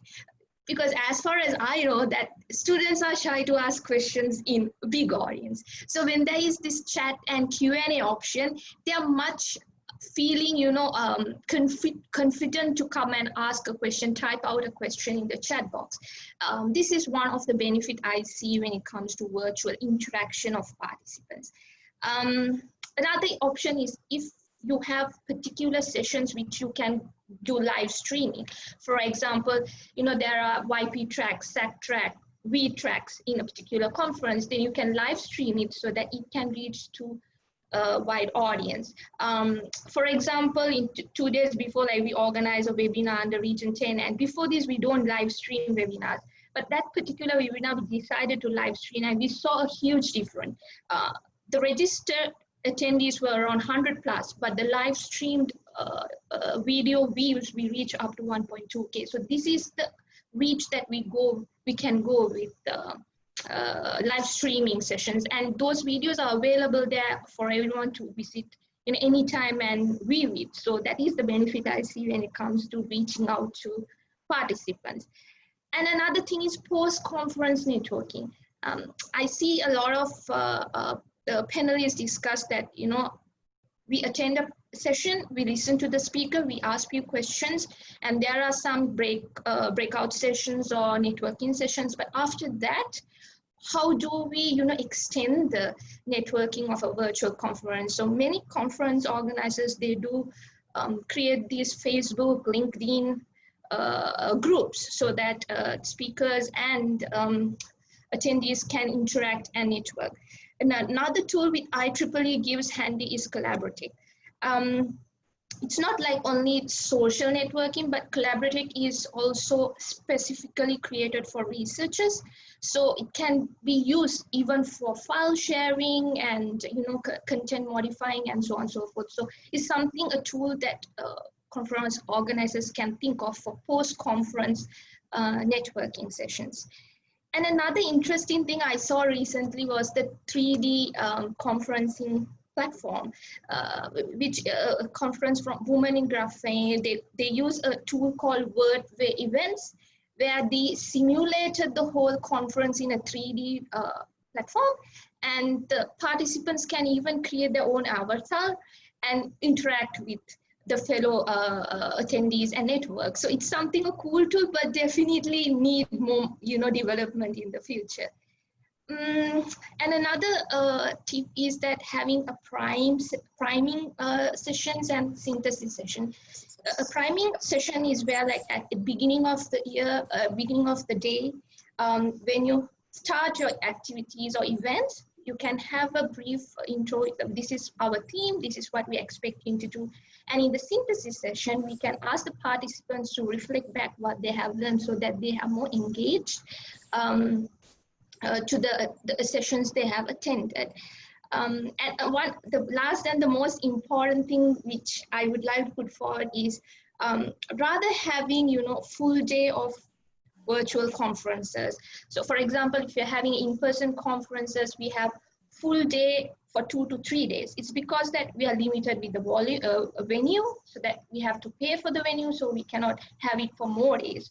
And there are time constraints and so on and so forth. But when it comes to virtual, there's no such limitation in terms of venue and time constraints. So why can't we have it in a more longer duration with shorter period of sessions? So one day we have 2 to 3 sessions in a drag duration of 2 weeks, so that the audience attendees can interact more, digest, review, reflect, and apply what they learn throughout, adjusted over a course of the event. And it will also help them to build long-term relationship with the networking opportunities they have. So it's something that I would like to put forward for the fellow organizers. And thanks for the opportunity, Siria ma'am, and it's indeed great to be here with you all today. Thank you. Savita, what you said actually is based on your experience in organizing the online event, and you really said that what is the impact of doing the live stream. So hope it will help many of us. And hi, so Celia. that Hi, we Celia. can read. Hello. Yeah, hi. I'm Dr. Paul from India. Hello, Shudeep. Yeah. How are you? Dr. Celia? Yeah, fine. So it is important to listen to Savita, and I can see with us Dr. Ramalata ma'am is here. Ma'am, can you say hi to all of us? Dr. Ramalata Marimuthu. Yeah. She was a Global Women in Engineering Chair, and also she worked in IEEE Society with Paul, and she's from Tamil Nadu, India. So if we get connection, we will come back and we will listen to her later. So we come back to our next session chair who really contributed, Deepak Sharma. So Deepak, are you here? Okay, if Deepak is not there, so I like to... Yeah, hi Celia. Yeah, I'm Dr. Sudeep. Yeah, can I say 2-3 words? A continuation with the last discussion that was. Yeah, for sure. Yeah, if it is, thank you, thank you so much. Yeah, make it quick. Yeah, so as far as the conference and the virtual conference platform is concerned, that it has some advantages and both it has some disadvantages also. But as far as the COVID is concerned, so the advantages is more rather than the disadvantages. And so why? Because you know that from tomorrow onwards our conferences is going to start. So it's a huge conference, is also a IEEE conference. And so basically the thing that I am facing now today itself also, that just now I came from my lab and all the system has been fixed and finalized. From tomorrow morning at 9:30, the conference will be inaugurated. And so the thing is that the conference hosting is a big task. And for virtual platform, the conference hosting, that means it's a easy to hear, but it's a very difficult to organize. Because why, you don't know? Because the thing is that the person you are connecting, that he or she is not in your presence. That means he or she is not in your means active condition right now. So if you have a certain kind of plan or something like this, so it will be a huge task to join or to interact with the person. Second thing, when the face-to-face interview or face-to-face connection, communication, that is more important rather than the virtual platform. But as far as the monetary, the financial part is there, so we have to be very much appreciate for the virtual. And I hope the post-COVID situation, wherever the conference is being organized or will be organized, hopefully they will be much more happier if they will be go for the virtual platform rather than the physical platform, because it will save money, it will save time, and it will save effort also for the everyone. So I strongly believe in the last that the panelist that is told about that the virtual platform is great and it is appreciated nowadays. And I hope that as you are a member of IEEE and many IEEE Region 10 members are there in this meeting, so I really appreciate their efforts for going on. If they will be much more ahead, means much more be, you can say that many occasions they can host in this virtual platform, so that it will be very much helpful for the researchers, academicians, industries, and you can say that those person who cannot travel or those person who cannot able to means they have a travel sickness or something like this, so they can easily participate the conference. So I strongly appreciate this initiative. And Dr. Celia. Thank you, Shudip. Really, it's tomorrow morning is in your inauguration, and I was testing with one of your expert up to 6 p.m. today. So actually, it is a huge effort what you are telling, that virtually holding this conference. Just after holding conference, finishing TENSYMP on 7, on 8th morning, I received a call from Professor Guho, University of Kolkata, that how we did it. That's a major issue, that connectivity. This is extremely, yeah. It is the most important part. That's why what I'm sharing. For each virtual room, we had 4 hosts from 4 different locations. And there is a huge degree of redundancy. Really. So these are the important thing. Good luck, Shudip, for your conference. So thank you. I hope hopefully you will join on time tomorrow morning at 9:30. Thank you. Okay. Thank you. So I can see now Deshdeepak, Professor Deshdeepak. Can you just go quickly, because we want to finish. We want everyone to speak 1 or 2 minutes, and then we will wrap up.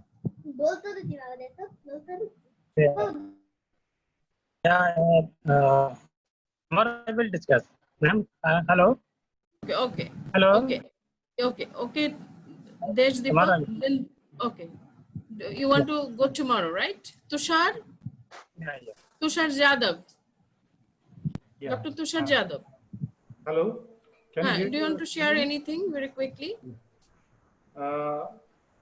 First of all, let me take this opportunity to thank you, Celia ma'am, for giving me opportunity for sharing my views.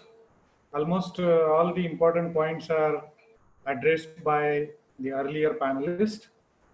It was definitely an unprecedented challenge posed by this pandemic in organizing this conference. However, the conference team left no stone unturned to make this conference a big success.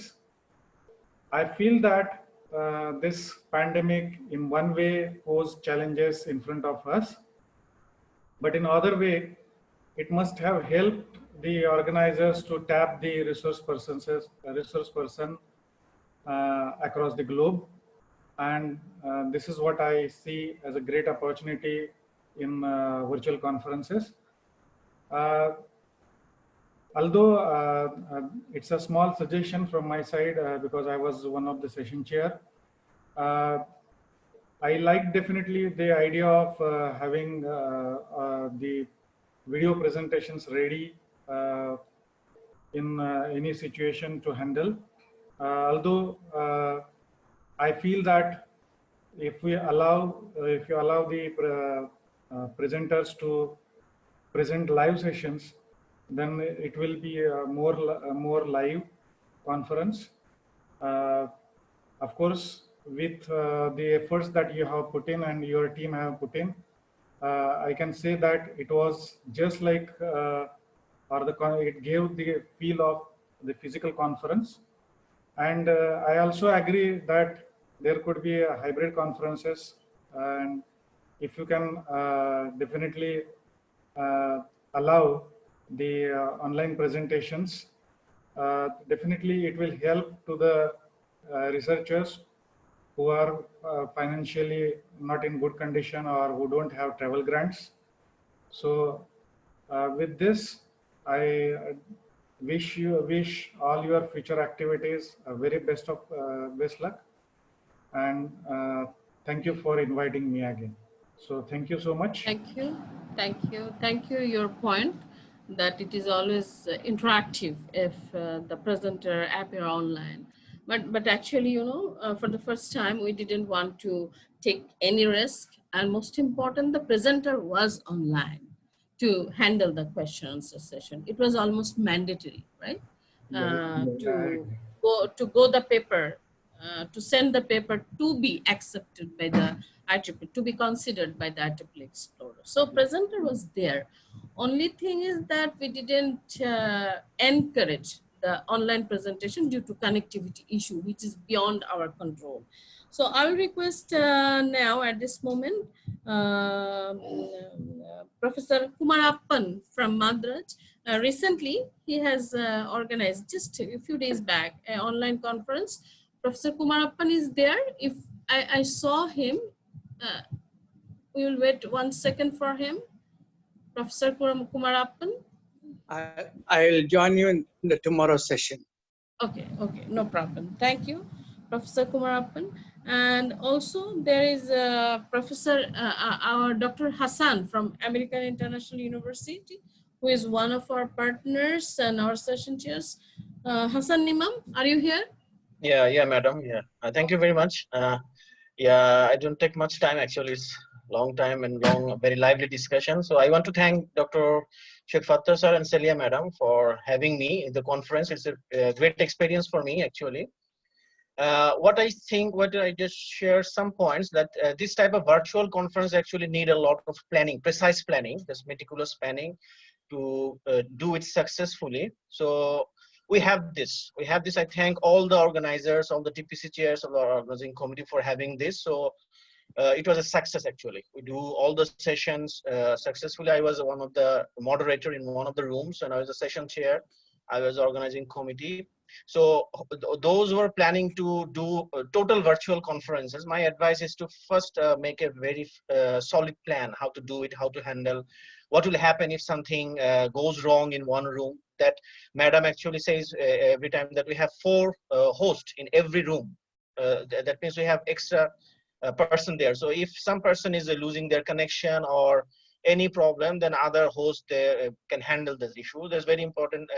We successfully have done it, alhamdulillah. And another thing about the participation of the presenters or authors, we see that all the participants are there. And one of the advantage of virtual conference I find here that maybe for one paper, all of the authors have joined. All of the authors have joined, and they can see the presentation of other papers and other things. And about the question answer session, I really appreciate Professor Paul. He's described it very beautifully, and is a guideline for us for our future endeavors. Actually, about the virtual conference, I actually appreciate his very nice description. Actually, it clears a lot of confusion about us. And last thing I want to say about meeting the professors that we always, when we were students, we would go to a conference. Our first target was meet that professor. Take some advice from him. Maybe a position is opening for me. So I think for this type of virtual conferences, my suggestion is we can create maybe another room, as you said in the Zoom. That means one room for networking. or chatting. Maybe after the parallel session, there may be maybe 30 minutes slot for that.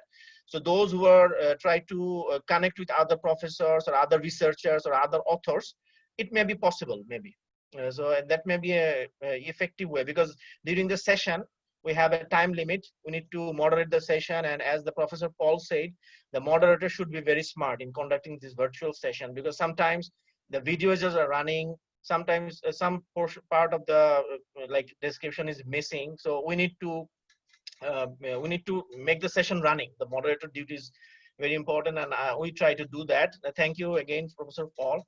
So I actually thank every organizers, and it's a big, great experience for us, and hopefully other organizers have lesson from our conference. Actually, it's a big success for us, I think. And the power issue, I think it doesn't have much interruption in power, internet connectivity. So it's another proof that Bangladesh can do this type of conference. Bangladesh section can do. We have that. Maybe we have that telecommunication network backbone now. So that's a big success for us. Thank you all, and thank you all the attendees here. Thank you, madam, from my section. Thank you, Hassan Imam. Thank you, Dr. Hassan Imam, for your kind contribution and what you were telling about implementing Paul's idea. We thought about having an 8th room, but 8th room needs another 4 dedicated 4 volunteers with equipment and infrastructure, and it was completely locked down. Yeah, I know, madam. To provide that infrastructure, but that is a very good idea, and we will try to do it in future. Hope other organizers also try to do it. So if Dr. Ritu Agarwal, are you here? I have seen you. That if Ritu Agarwal is here, you can share a few cents. Dr. Ritu, thank you for your contribution. Please. We can't hear you. Hello, Dr. Ritu. Your audio is not connected. Please check again.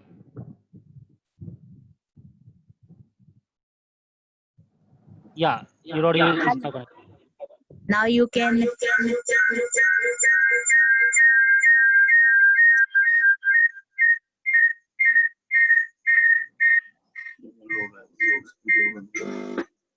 Hello. Now is it okay? Yeah, it is okay now. Yeah, okay. Firstly, I say thanks to all of your committee of that virtual conference, and every person which is participated to in that, and that is the one fruitful invention of that COVID-19. We can create that model and presented that model to whole of the world ki that thing is possible, we can do that things, and each and everybody telling the lot of positive and negative prospects of that things. So I only say that is the fruitful to everyone, and every new thing is the something is new, and that is better for that our future aspects, and that is the very great things for that virtual one. And our key notes Singh sir says that you can do in the we do that hybrid model. So that hybrid model, I think so that apply just as that a way ki when we are doing that international conferences is there. So due to that some money aspects, so they can we do in that things are as the virtually. So that is the fruitful for the our talented future researchers and scholars to attend that type of the conference. Thanks a lot to everybody. Dr. Ritu, we really understand actually that was our spirit, and that for the timely dissemination of the research, we must give. Everybody was suffering from the point of low productivity during the pandemic, but I was actually a rock-like and I inspired everyone to be rock-like that we have to Yes, do it yes, to give courage to many people that we have to do it and we can do it. yes. And there will be So, limitations and there will be mistakes, but no, we must carry our research work and we must carry our network together. So there is Pushpa Mala from Bangalore. Dr. Pushpa Mala, I saw you. Can you hear me? And do you want to share 1 minute? Hello, ma'am. Can you hear me? Yeah. Yes. Thank First you. of all, I would like to congratulate you for the successful completion of TENSYMP. And next, I would thank you for giving me an opportunity to speak. Most of the points have been covered by the panelists. I would like to speak on few points. First thing, what I could observe is we could eliminate disparity. That is discrimination being superseded by intellectualism among our speakers as well as our moderators, other things.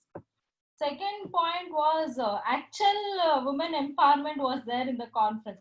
Some of the women cannot travel because of family restrictions and others. Still, they were able to present in the conference. And how human bonding with cross culture, dismissing biasing, ma'am. We met in VCON and we could develop a bond, but due to the virtual conference, I don't know. We have to come up with something where we can bond. And one thing what I can tell from an organizer point of view is how can we differentiate a virtual conference from a webinar? If we can bring out the points covering the differentiation between virtual conference and webinar, our work is done in organizing a virtual conference. So some of the challenges in that case which we have to take care will be information gap, conceptual configuration, terminology connectivity, understanding the audience mood, which is already spoken about, perception elaboration. So that's all, ma'am. That's all from my side. Thank you. Thank you for sharing your point that how we can make a difference between webinar and conference. Of course, we must work in that fine line to make a difference between a regular webinar and a regular online conference. And we have from outside university, Professor Aulad Hussain. Aulad, are you here? He is Yes, madam. actually, yes, Aulad, very quickly, please share, because you reside outside Dhaka, you have connectivity problem, but still you attend many webinars, many conferences, you did review in lockdown. So please share. Thank you, madam. It's my pleasure to be here. And we know that social distancing and face-to-face meeting, these are two opposite things. And in this pandemic, definitely social distancing is very important. So we also see that one thing, it's noticeable that in this pandemic, people are usually, even general people are usually trained using a lot of virtual events. So I think in this pandemic, even after pandemic, virtual conference will gaining momentum and will be more attractive. So it's actually not the direct alternative of physical or the face-to-face conference, because both have a different kind of advantage and disadvantages. For the face-to-face conferences, one thing actually important that young researchers usually miss the direct meeting with the Legion professor or the pioneer professor. So somehow we can make it more interactive actually. Another thing, IEEE also positive with the virtual events.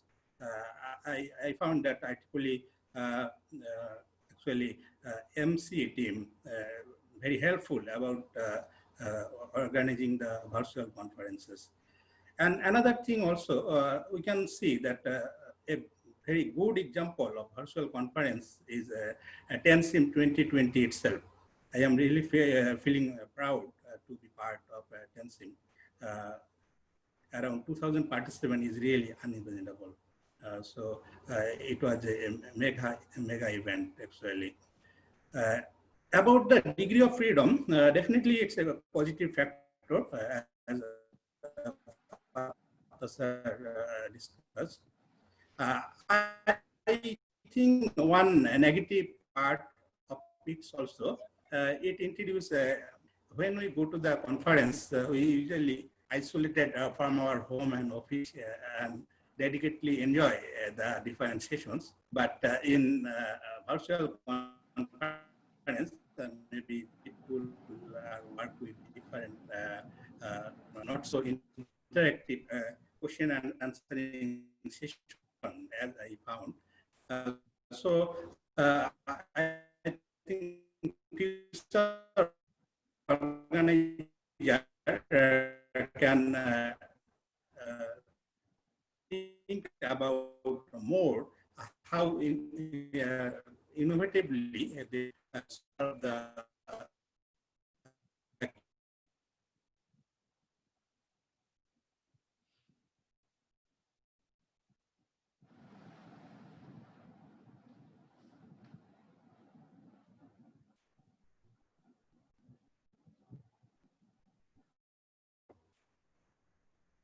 Sorry, madam, can you hear me?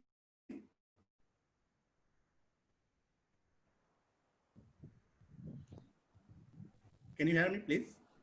Yeah, now you can hear. Sorry, about the presentation mode, I think live session can be preferable for the keynote speech and invited talk, but I think for the author cases, pre-recording presentation mode is preferable. The main thing of challenging is the virtual conference organizer. I can suggest that to create the, some other more virtual room actually. That is from my part. Thank you. Thank you. Thank you, Aulad. Your points are meaningful. So I like to, actually I have seen all the panelists are almost covered based on the participants list. So I really want to invite Malaysia section chair. It's very late there. Faunizu, do you want to say something, 1 minute to all of us? Yeah, I'm still here. Thank you, Celia, for the invitation. Can you hear me? Yeah. All right. Personally, I have not organized any virtual conference. We are about to organize one in November. So I would say as an organizer, as a future organizer, we are having a lot of anxiety, I guess. Because there are a lot of things unknown. Everything is new. There are a lot of uncertainty in terms of what platform to use, for our keynote speakers, how we're going to arrange, because I have not basically done this before, right? So having a program such as this, VCOP that you're organizing, I think it's a blessing for me. It's a blessing for me personally, and I feel probably many other people are feeling the same because there are so many things that we don't know, and I have a lot of questions to ask, but I don't know which to start, right? So, and as a participant, I think virtual conference concept is, in a way, ideal in one side as a way for you to actually be able to pick and choose which talk or which parallel sessions that you want to listen to. Because most of the time, if I were to attend a conference, I normally don't listen to more than 20% of the presentations, probably less, right?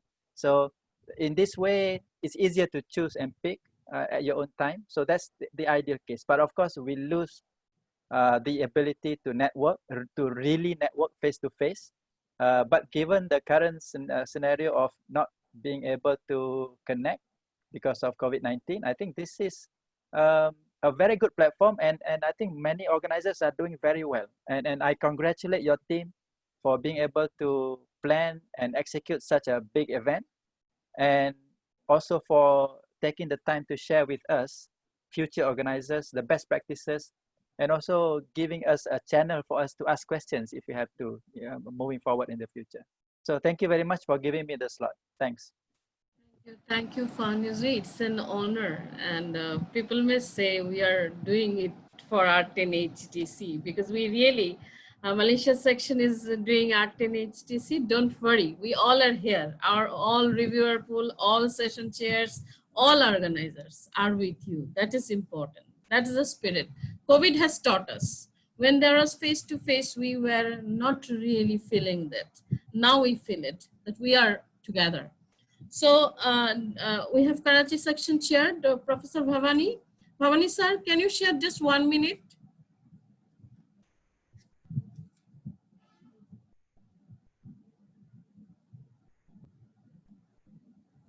Okay, so Uttar Pradesh section chair, Professor Ashish was there. Sir, do you want to tell something? If you have connectivity problem, you can write in the chat box. Anyway, they were not scheduled today, but it was such an honor that they were here. That is very important.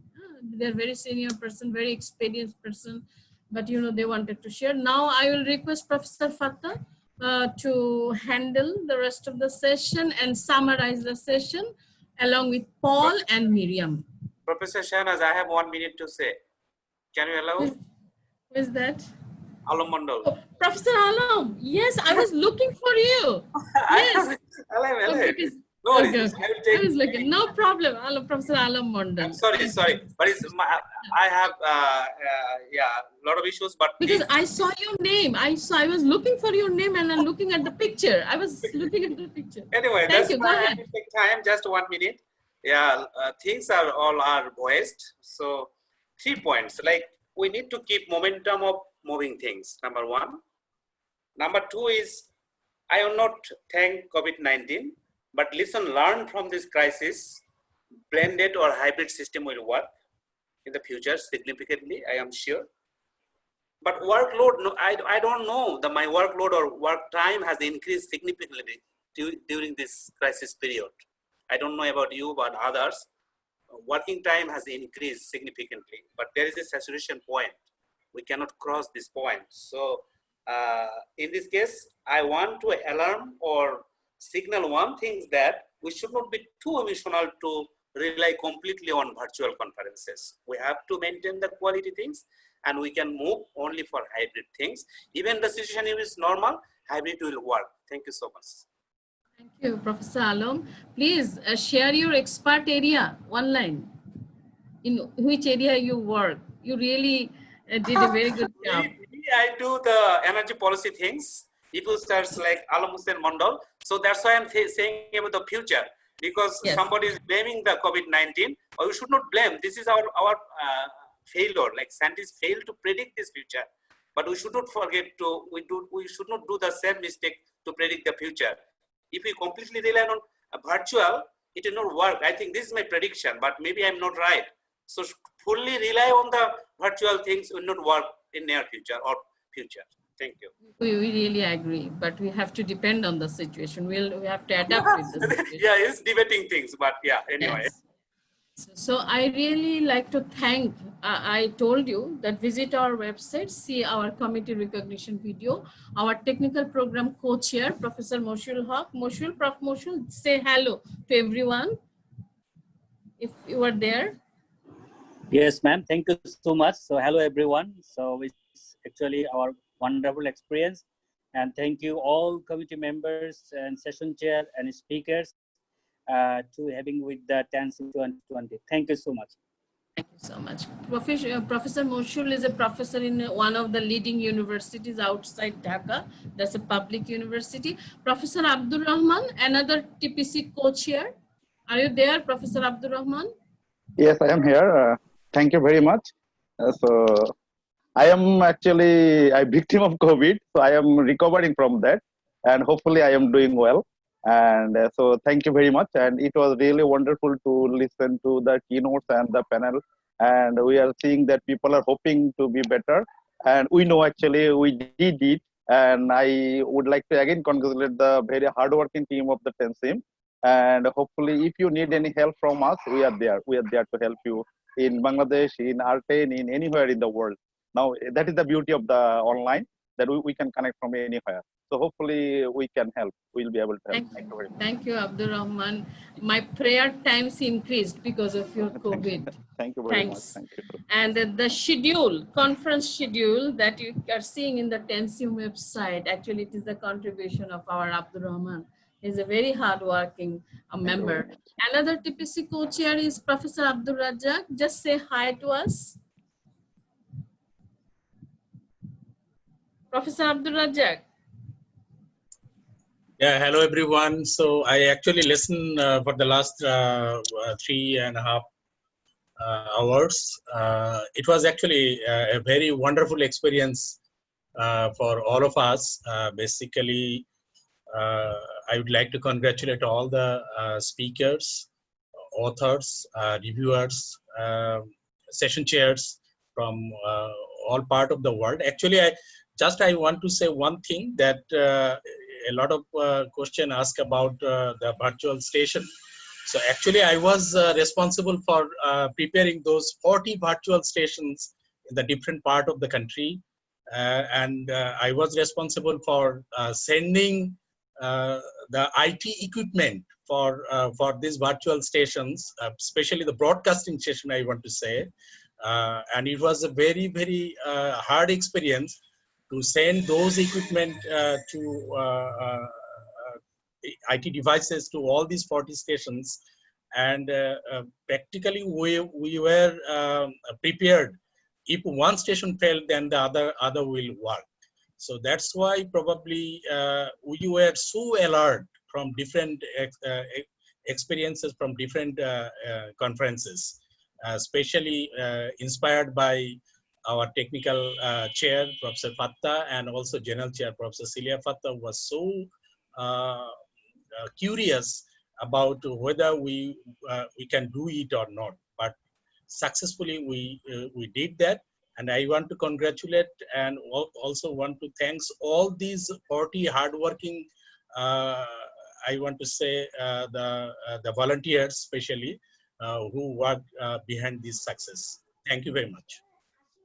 Thank you, Professor Razzaq. I was really worried when Professor Fatta was doing meeting after meeting with the 6 young secretaries and finding that how to design this whole virtual process. I should thank for the first design our Secretary Rahanur Rashid and our publicity coordinator Redwan helped. Both talked with our technical program chair to design the whole virtual process. Then we really talked with our technical program co-chairs, and then our Professor Razzaq appeared as a strength for us. That means our responsibility was a little bit, our stress was a little bit reduced. We'll be sharing these technical details tomorrow, that how our stress and our meeting after meeting, our specification, our design of whole virtual room, Professor Fatta can share. So now, Professor Fatta, please go ahead and summarize the whole target of today that you started with your presentation.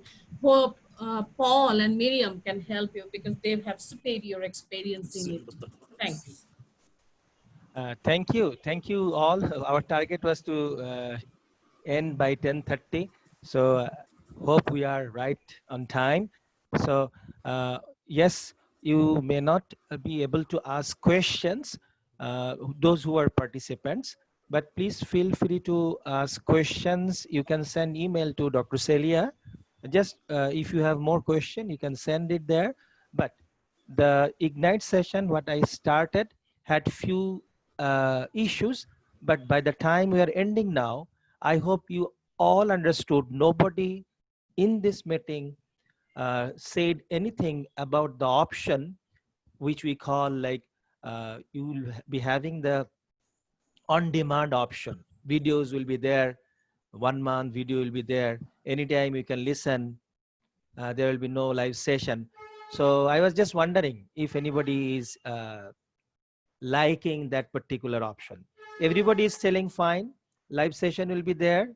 Yeah, you can play live video or live people, but the live question answer should be there. So that recommendation we can agree.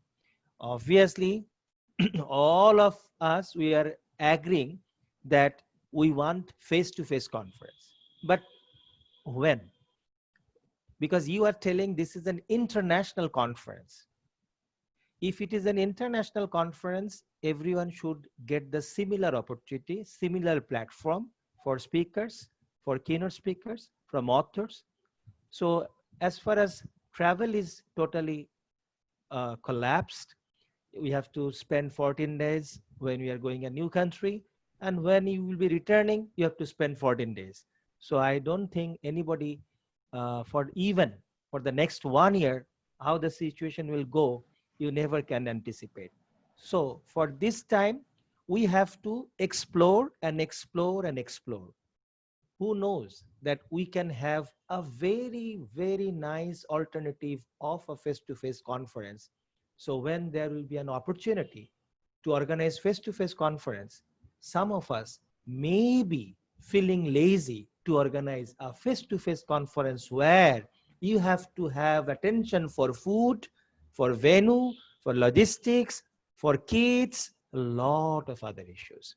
So this virtual mode is always very good for the technical people who are behind the screen, because these technical peoples, they have to deal with those issues, those we call non-technical. But indeed, we have to do that when it is a face-to-face conference. All your questions, please feel free to ask. Next time, tomorrow, we'll be having probably less panel speakers, more from the participants. Please feel free to ask more questions. We'll be trying to summarize our recommendations, and we'll be distributing like the way Dr. Celia has already distributed the certificates, distributed all the videos that are ready, or the panel speakers photographs, and those things are ready. So I hope some of the key recommendations, it's not the recommendations, it's if we all agree with something that will help. What Faizun has said, Malaysia section, what they can, I mean, even when they are meeting, in their meeting, they can place, okay, there are 100 people, all they are agreed that this mode is good. So why you are disagreeing? So that's the voice. It will be easier for these conference organizers also, because they can give a reference. So it's not how TENSYMP 2020 was organized, it's what we are discussing here. So we may have something what you are adding here. So I hope tomorrow at the end of the day, we'll be having a very nice concrete recommendations that we can use for the next virtual conference to be organized. Thank you all for the day. Thank you. Have a safe day. Thank you, Professor Fattah. Actually, when TENSYMP was over on 7th night, and we did a post-conference meeting up to night 2 a.m., but in the morning, I started thinking about VCOP, but who will listen to it? Who will do it after so much effort, so much tiredness? Still, we had to send participation certificate to more than 1,800 people, more than around 500 registered authors, around 300 reviewers, around 140 session chairs. Just a small token of appreciation to appreciate their contribution. We did it in last 20 days. And above all, what we did, we wanted to capture all moments, 70 sessions video, photos, our committee recognition, their designation. We wanted to document everything so that it acts as an archive for us. For the conference organizer, I want to also mention it. The thing what we did for last 20 days, it is also an important part of conference. Giving recognition to our soldiers, our silent heroes who made this conference successful. Then from 8th May, I was started thinking about VCOP. It was very difficult to do, but I was very determined. This knowledge and this experience must be shared. And in this journey, in this tough journey of handling this post-conference preparation or award certificate, our proceedings sending to IEEE Explore, with which our Professor Mushul is working with other TPC co-chairs, and among so many things, still doing VCOP, and there were 4 soldiers who actually listened to me, who thought that, okay, this vision can be implemented. Of course, our mentor, Professor Fattah, was always there with us as a pillar, but I must say 4 people's name. Without saying their name, I cannot sleep today. So tomorrow morning I had a keynote. I have a keynote. Our first was I discussed with our secretary, Raihan Rashid. Raihan, please say hi to everyone. Raihan is there. Hello, ma'am. This is Raihan. Okay. Thank you for giving me the opportunity to say something. Thank you, ma'am. It was a wonderful experience for me to be a part of the organizing team of TENSYMP 2020. And it was your guidance and Professor Dr. Fattah's guidance was detrimental to us to create this big event successful. Thank you. So Raihan was handling our registration. He is the registration chair of VCOP. And Nasim Nabi, he was our social media chair. Nasim, where are you? Hello. Hello, madam. Yes, thank you, Nasim. Say hello to everyone. Hello, everyone. I'm Nasim Nabi. I thank Celia madam and Fattah sir for taking this initiative right after the TENSYMP, because knowledge sharing is very much important, because now everyone is going in virtual mode for organizing different conferences. So it is important to know how to organize a successful virtual conference. So I thank Professor Celia Shahnaz ma'am and Fattah sir for this timely initiative right after the TENSYMP. Thank you. Thank you, Nasim. Nobody was ready because a lot of work in last 20 days. How we will do VCOP? When I told VCOP, but I really appreciate you. You really supported and was ready to be my pillar. That was important. Next, Saidus Zaman, our more than 8,000 email he actually organized to send. So, Saidus are you here? He Hello, was actually our communication chair for VCOP. hello, madam. Welcome to all VCOP, and thanks Cecilia madam and Fattah sir for this timely initiative. We gathered a lot of experience while organizing TENSYMP, and this was the right platform where we can share our experiences. I heard all our speakers and their concerns, and I thought that these things were also in our mind, but due to some problems or some time constraints, we could not avail it. Just like we had a plan for making a tea room in TENSYMP 2020, which is normally happening in a face-to-face conference, but could not able to do it. So actually this is a nice experience, and there is always room for development, and I think we think if we conference organizers share our experiences and collaborate, virtual conferences will also be very successful like face-to-face conferences. Side, and one last but not the least, Azmain, day and nights, all summarizing all our keynote speaker, our invited speaker, our session chairs, sending them email, collecting their photos, making the posters, and you really don't know that how difficult it was to do this. Azmain, where are you? Yeah, hello, ma'am. Hello. Thank you, ma'am, and thank you, everyone. Thank you, Fattah sir. And I would just say that this incredible TENSYMP 2020 was not possible without the guidance of Celia Shahnaz ma'am and Fattah sir, and obviously the teammates. They are really enthusiastic. They work hard day and night. They never sleep. And one thing is, I called many session chairs before 10 minutes, 20 minutes, or 30 minutes before in WhatsApp, those who are in abroad. And they didn't even know my number, but they received and the response. And the first time we talked with them, and I have seen many of them here today. Thank you, sir and ma'ams. Thank you for your response.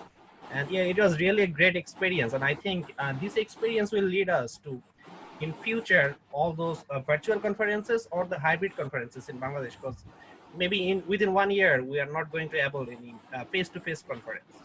So thank you And very I much. also, thank you Azmain. And I also thank the future conference organizers of Bangladesh who are present here. Hope your conference will be also meaningful. We are with you. That is important. Conference হচ্ছে face to face conference হবে না, সবই virtual conference হবে। So let's see, let's hope for the best. But unless it not happening, we must continue this effort, right? যারা মোটামুটি বড় বড় লোকজন তারাই। Hello, Amit. Yeah, Amit. Yes. স্পিকারকে নিয়ে আসতে কত পয়সা খরচ হয়, তার হিসাব টিসাব, খাওয়ানো থেকে হোটেল থাকবে, কত ঝামেলা হয়ে গেল। Amit is from Kolkata and we are speaking the same language. That's why he could not resist but spoke Bengali. Forgot that Paul is here. So we want to conclude. Paul and Miriam, one last suggestion for our young and future organizer who are very stressed. Paul? Thank you very much, Celia. So as Sheikh said, if you need any guidance, if you need any help, like we're perfectly happy to share our experience. Our context is different to a pure IEEE conference, but a lot of the things that we do are useful in different environments. So if you ever need any support, Celia and Sheikh have our contact details and you're very welcome to follow up with us. Thank you very much for this opportunity to participate, and I wish you well organizing your future conferences. Thank you, Miriam. Thank you, Miriam. It would have been great if we can do a more elaborate event with Paul and Miriam. We could learn a lot. So without much delay, I want to say goodbye to all of you. Thanks for your kind contribution, and thanks my 4 secretaries to take up my calls at night 3 a.m. about VCOP, suddenly one idea, because they all were involved with managing the huge number of certificates. So thanks for bearing me, and thanks Professor Fatta, always remain as a guide for all of us. Thank you. So thanks the participants, and thanks the hardworking contributor. And if that's it, goodbye for today. Hope to see you tomorrow. Please be with us. Tomorrow we will share more other things, and we will listen to more other people who are our contributor. Actually, VCOP is not only the knowledge sharing, it is also celebration of our contributors who made TENSYMP 2020 a successful one. Thank you very much. Bye. Bye. Thank you. Thanks. Bye to you.